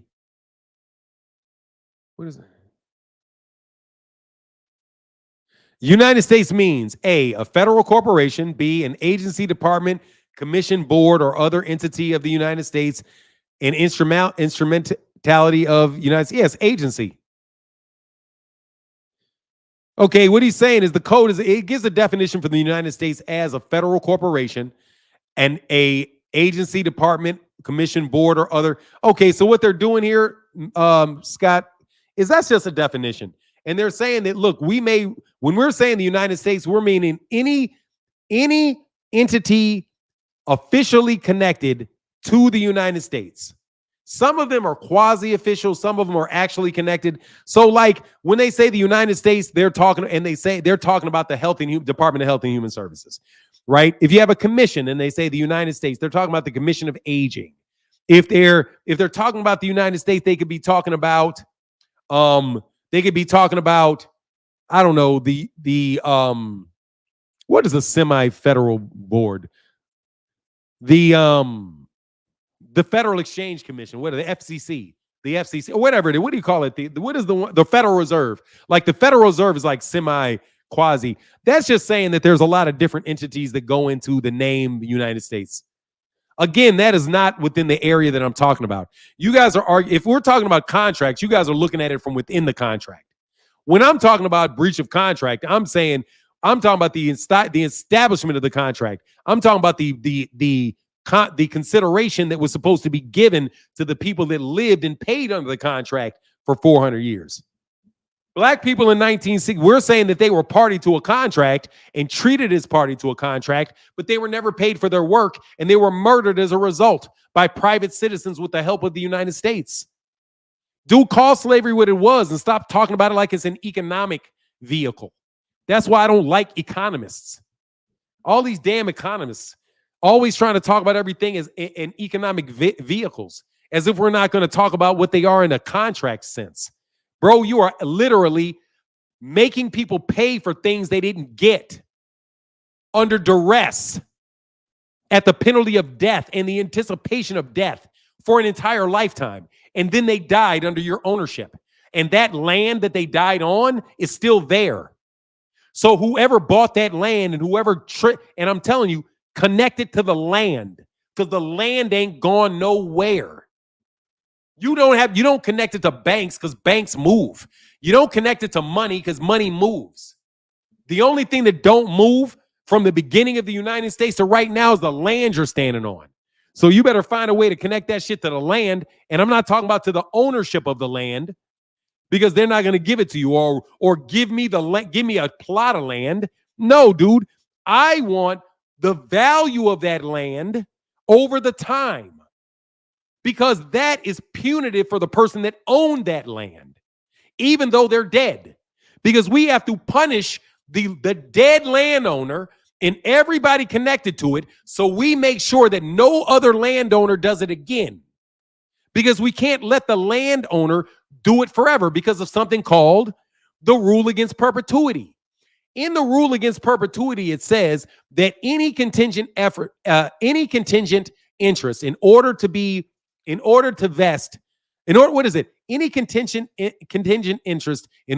valid, must be certain to vest within 21 years of lives in being at the time of the creation of the interest.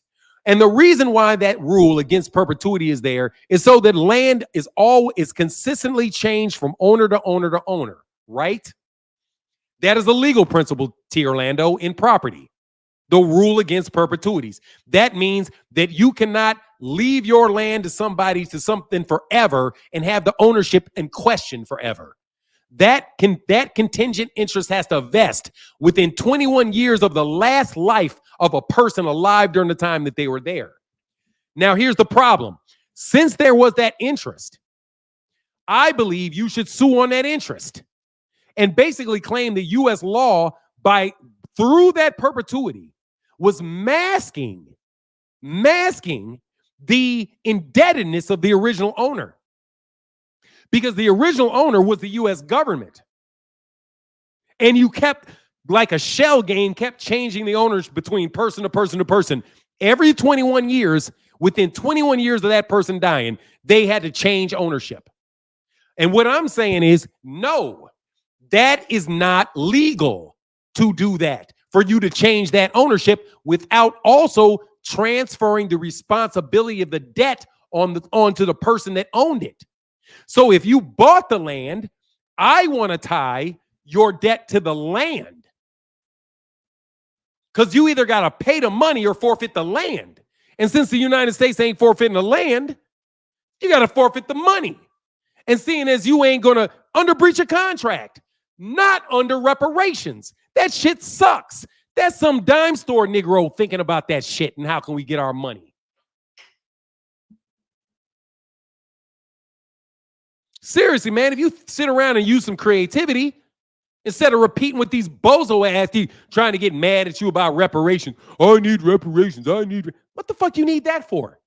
I need for you to recognize that we had a valid contract, that people were collecting on an invalid contract, that you thought you owned those people. You didn't own those people.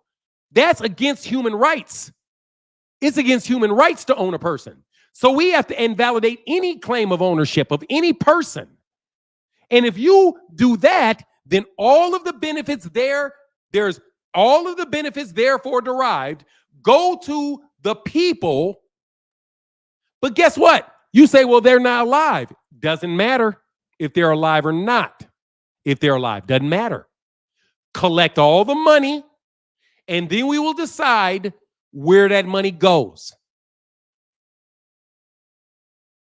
I think it should go to the people whose rights you are still violating. So we don't even really have to connect my body to the repayment. No, because they're dead and you know they were hurt, put it in a trust fund. And the trust fund should be for people who you're still fucking over. Easy. And you don't have to have a repayment. Not repayment. You have to make us whole. That's it. It's not about repayment. And you can also do it by investing it in infrastructure projects. That's fine. If you say, hey, we're going to take $500 billion that we owe for the shit we did, and we're going to invest it in the neighborhoods directly through infrastructure, through schools, that's cool too. Okay, you can pay damages through in kind. You don't need to have money. But I'm going to tell you, bro, you got to get all the way to the back of the issue, though. You got to get to the issue of the fact that they never owned those people. And you have to get them to admit that the people that you can't say, it's not enough to say that, oh, that was bad, they were owners. No, they were never owners. You have to tell them that. You cannot acknowledge that they were owners. You cannot acknowledge that they were slaves. You have to call them the name that they said. That is why you guys read that Project 2025 thing. They were so serious. Those conservatives are so serious about changing every word for the meaning. Get rid of slaves, and you have to say kidnap and murder victims. And you can't say slave owners. You have to say kidnappers and murderers. You have to use those labels because that's what it is. You cannot own another human being, even if you write it on a piece of paper that you can. Just because somebody got money, look good in a suit, they can't just grab any piece of paper and write that down and say that's a law. Stick a gun in your face and say that's a law. No, it's not. It has to come from God. Anyway.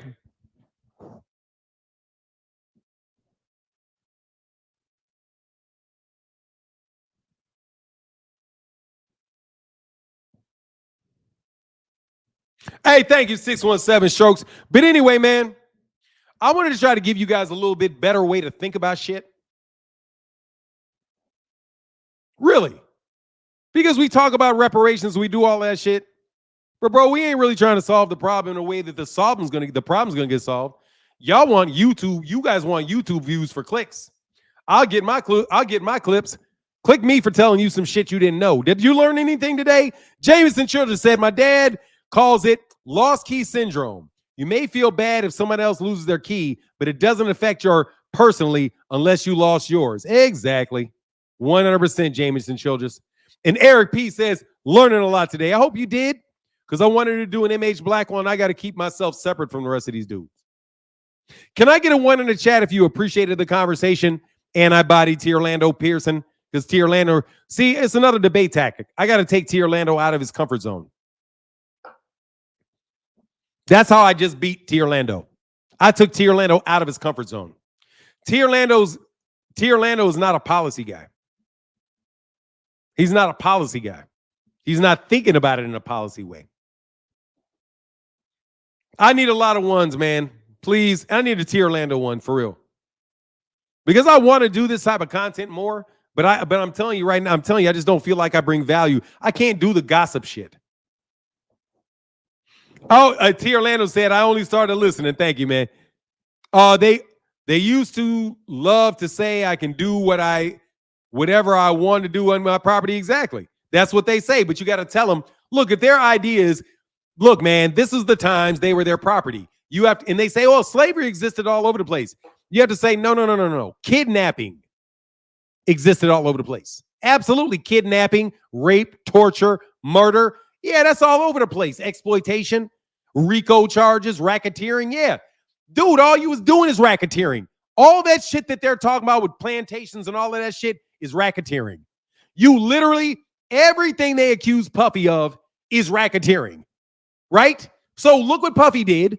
He moved people across state lines for illicit purposes. They moved people across country lines and state lines for illicit purposes. And they got paid. And they sued them. And they had intimidation. And it was a business. It's literally racketeering. But yet y'all want to look at them claim Puffy did it, but not use their blueprint and go back and claim them of racketeering and stop voting for these fucking people in your neighborhood at all. Unless they do that, because that's the law. Reparations is not the law. There's nothing in the Constitution about paying reparations. There's all kind of shit in the Constitution about everything else I said to you. There's something, and I'm telling you, if it happened, we would get progress. If it happened, we'd get progress. Because it may be bad progress, but it may move, but it's going to move. PJ Sharon said, well done. I absolutely enjoyed and learned a lot. Thank you, Martin. Thank you, man. I appreciate that. Fana A. Jameson said, you should write a book. I'm serious. Nah. No, bro. I got me right here, bro. Look. Fanon fighting back check. What are you talking about? Now, look at him. He tell you, somebody's going to steal this thing and make their own book. Trust me, somebody's going to bite this shit. And because honestly, all I'm doing is biting and reintroducing ideas that people have already made. I told you, bro, none of this shit came from me. None of the stuff that just so you know, do you know how I said all that stuff? None of that stuff. I didn't write any of that down. I never really thought about it too much before. I just kind of went through the process. That tells you that it's not me creating it, man. For anybody that may want to say that, I'm biting your shit like that. No, not like that, homie. Full out thought processes, though, you can bite that. He said, I'd buy the book if you want one. Thanks, man. Maybe I'll make my channel a members only channel. Thank you, Jeep Red Boy. Thank you so much. Is there anybody else that wanted to, tip their hat at your boy? Hurry up and do it. Otherwise, We got to go.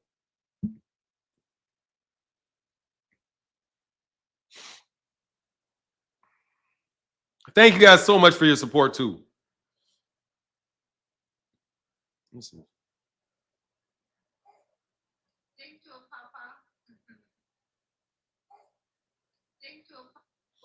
You're so cute. All right, y'all. Anyway, with that, I'm out. Y'all have a wonderful day. Nah, Tierland. We need Tierland and Phenomenon. Nah. Jordan says that, but Phenomenon is always cooking, always good. Thank you, man. I appreciate that, man. All right, man. I'll get back. Deuces.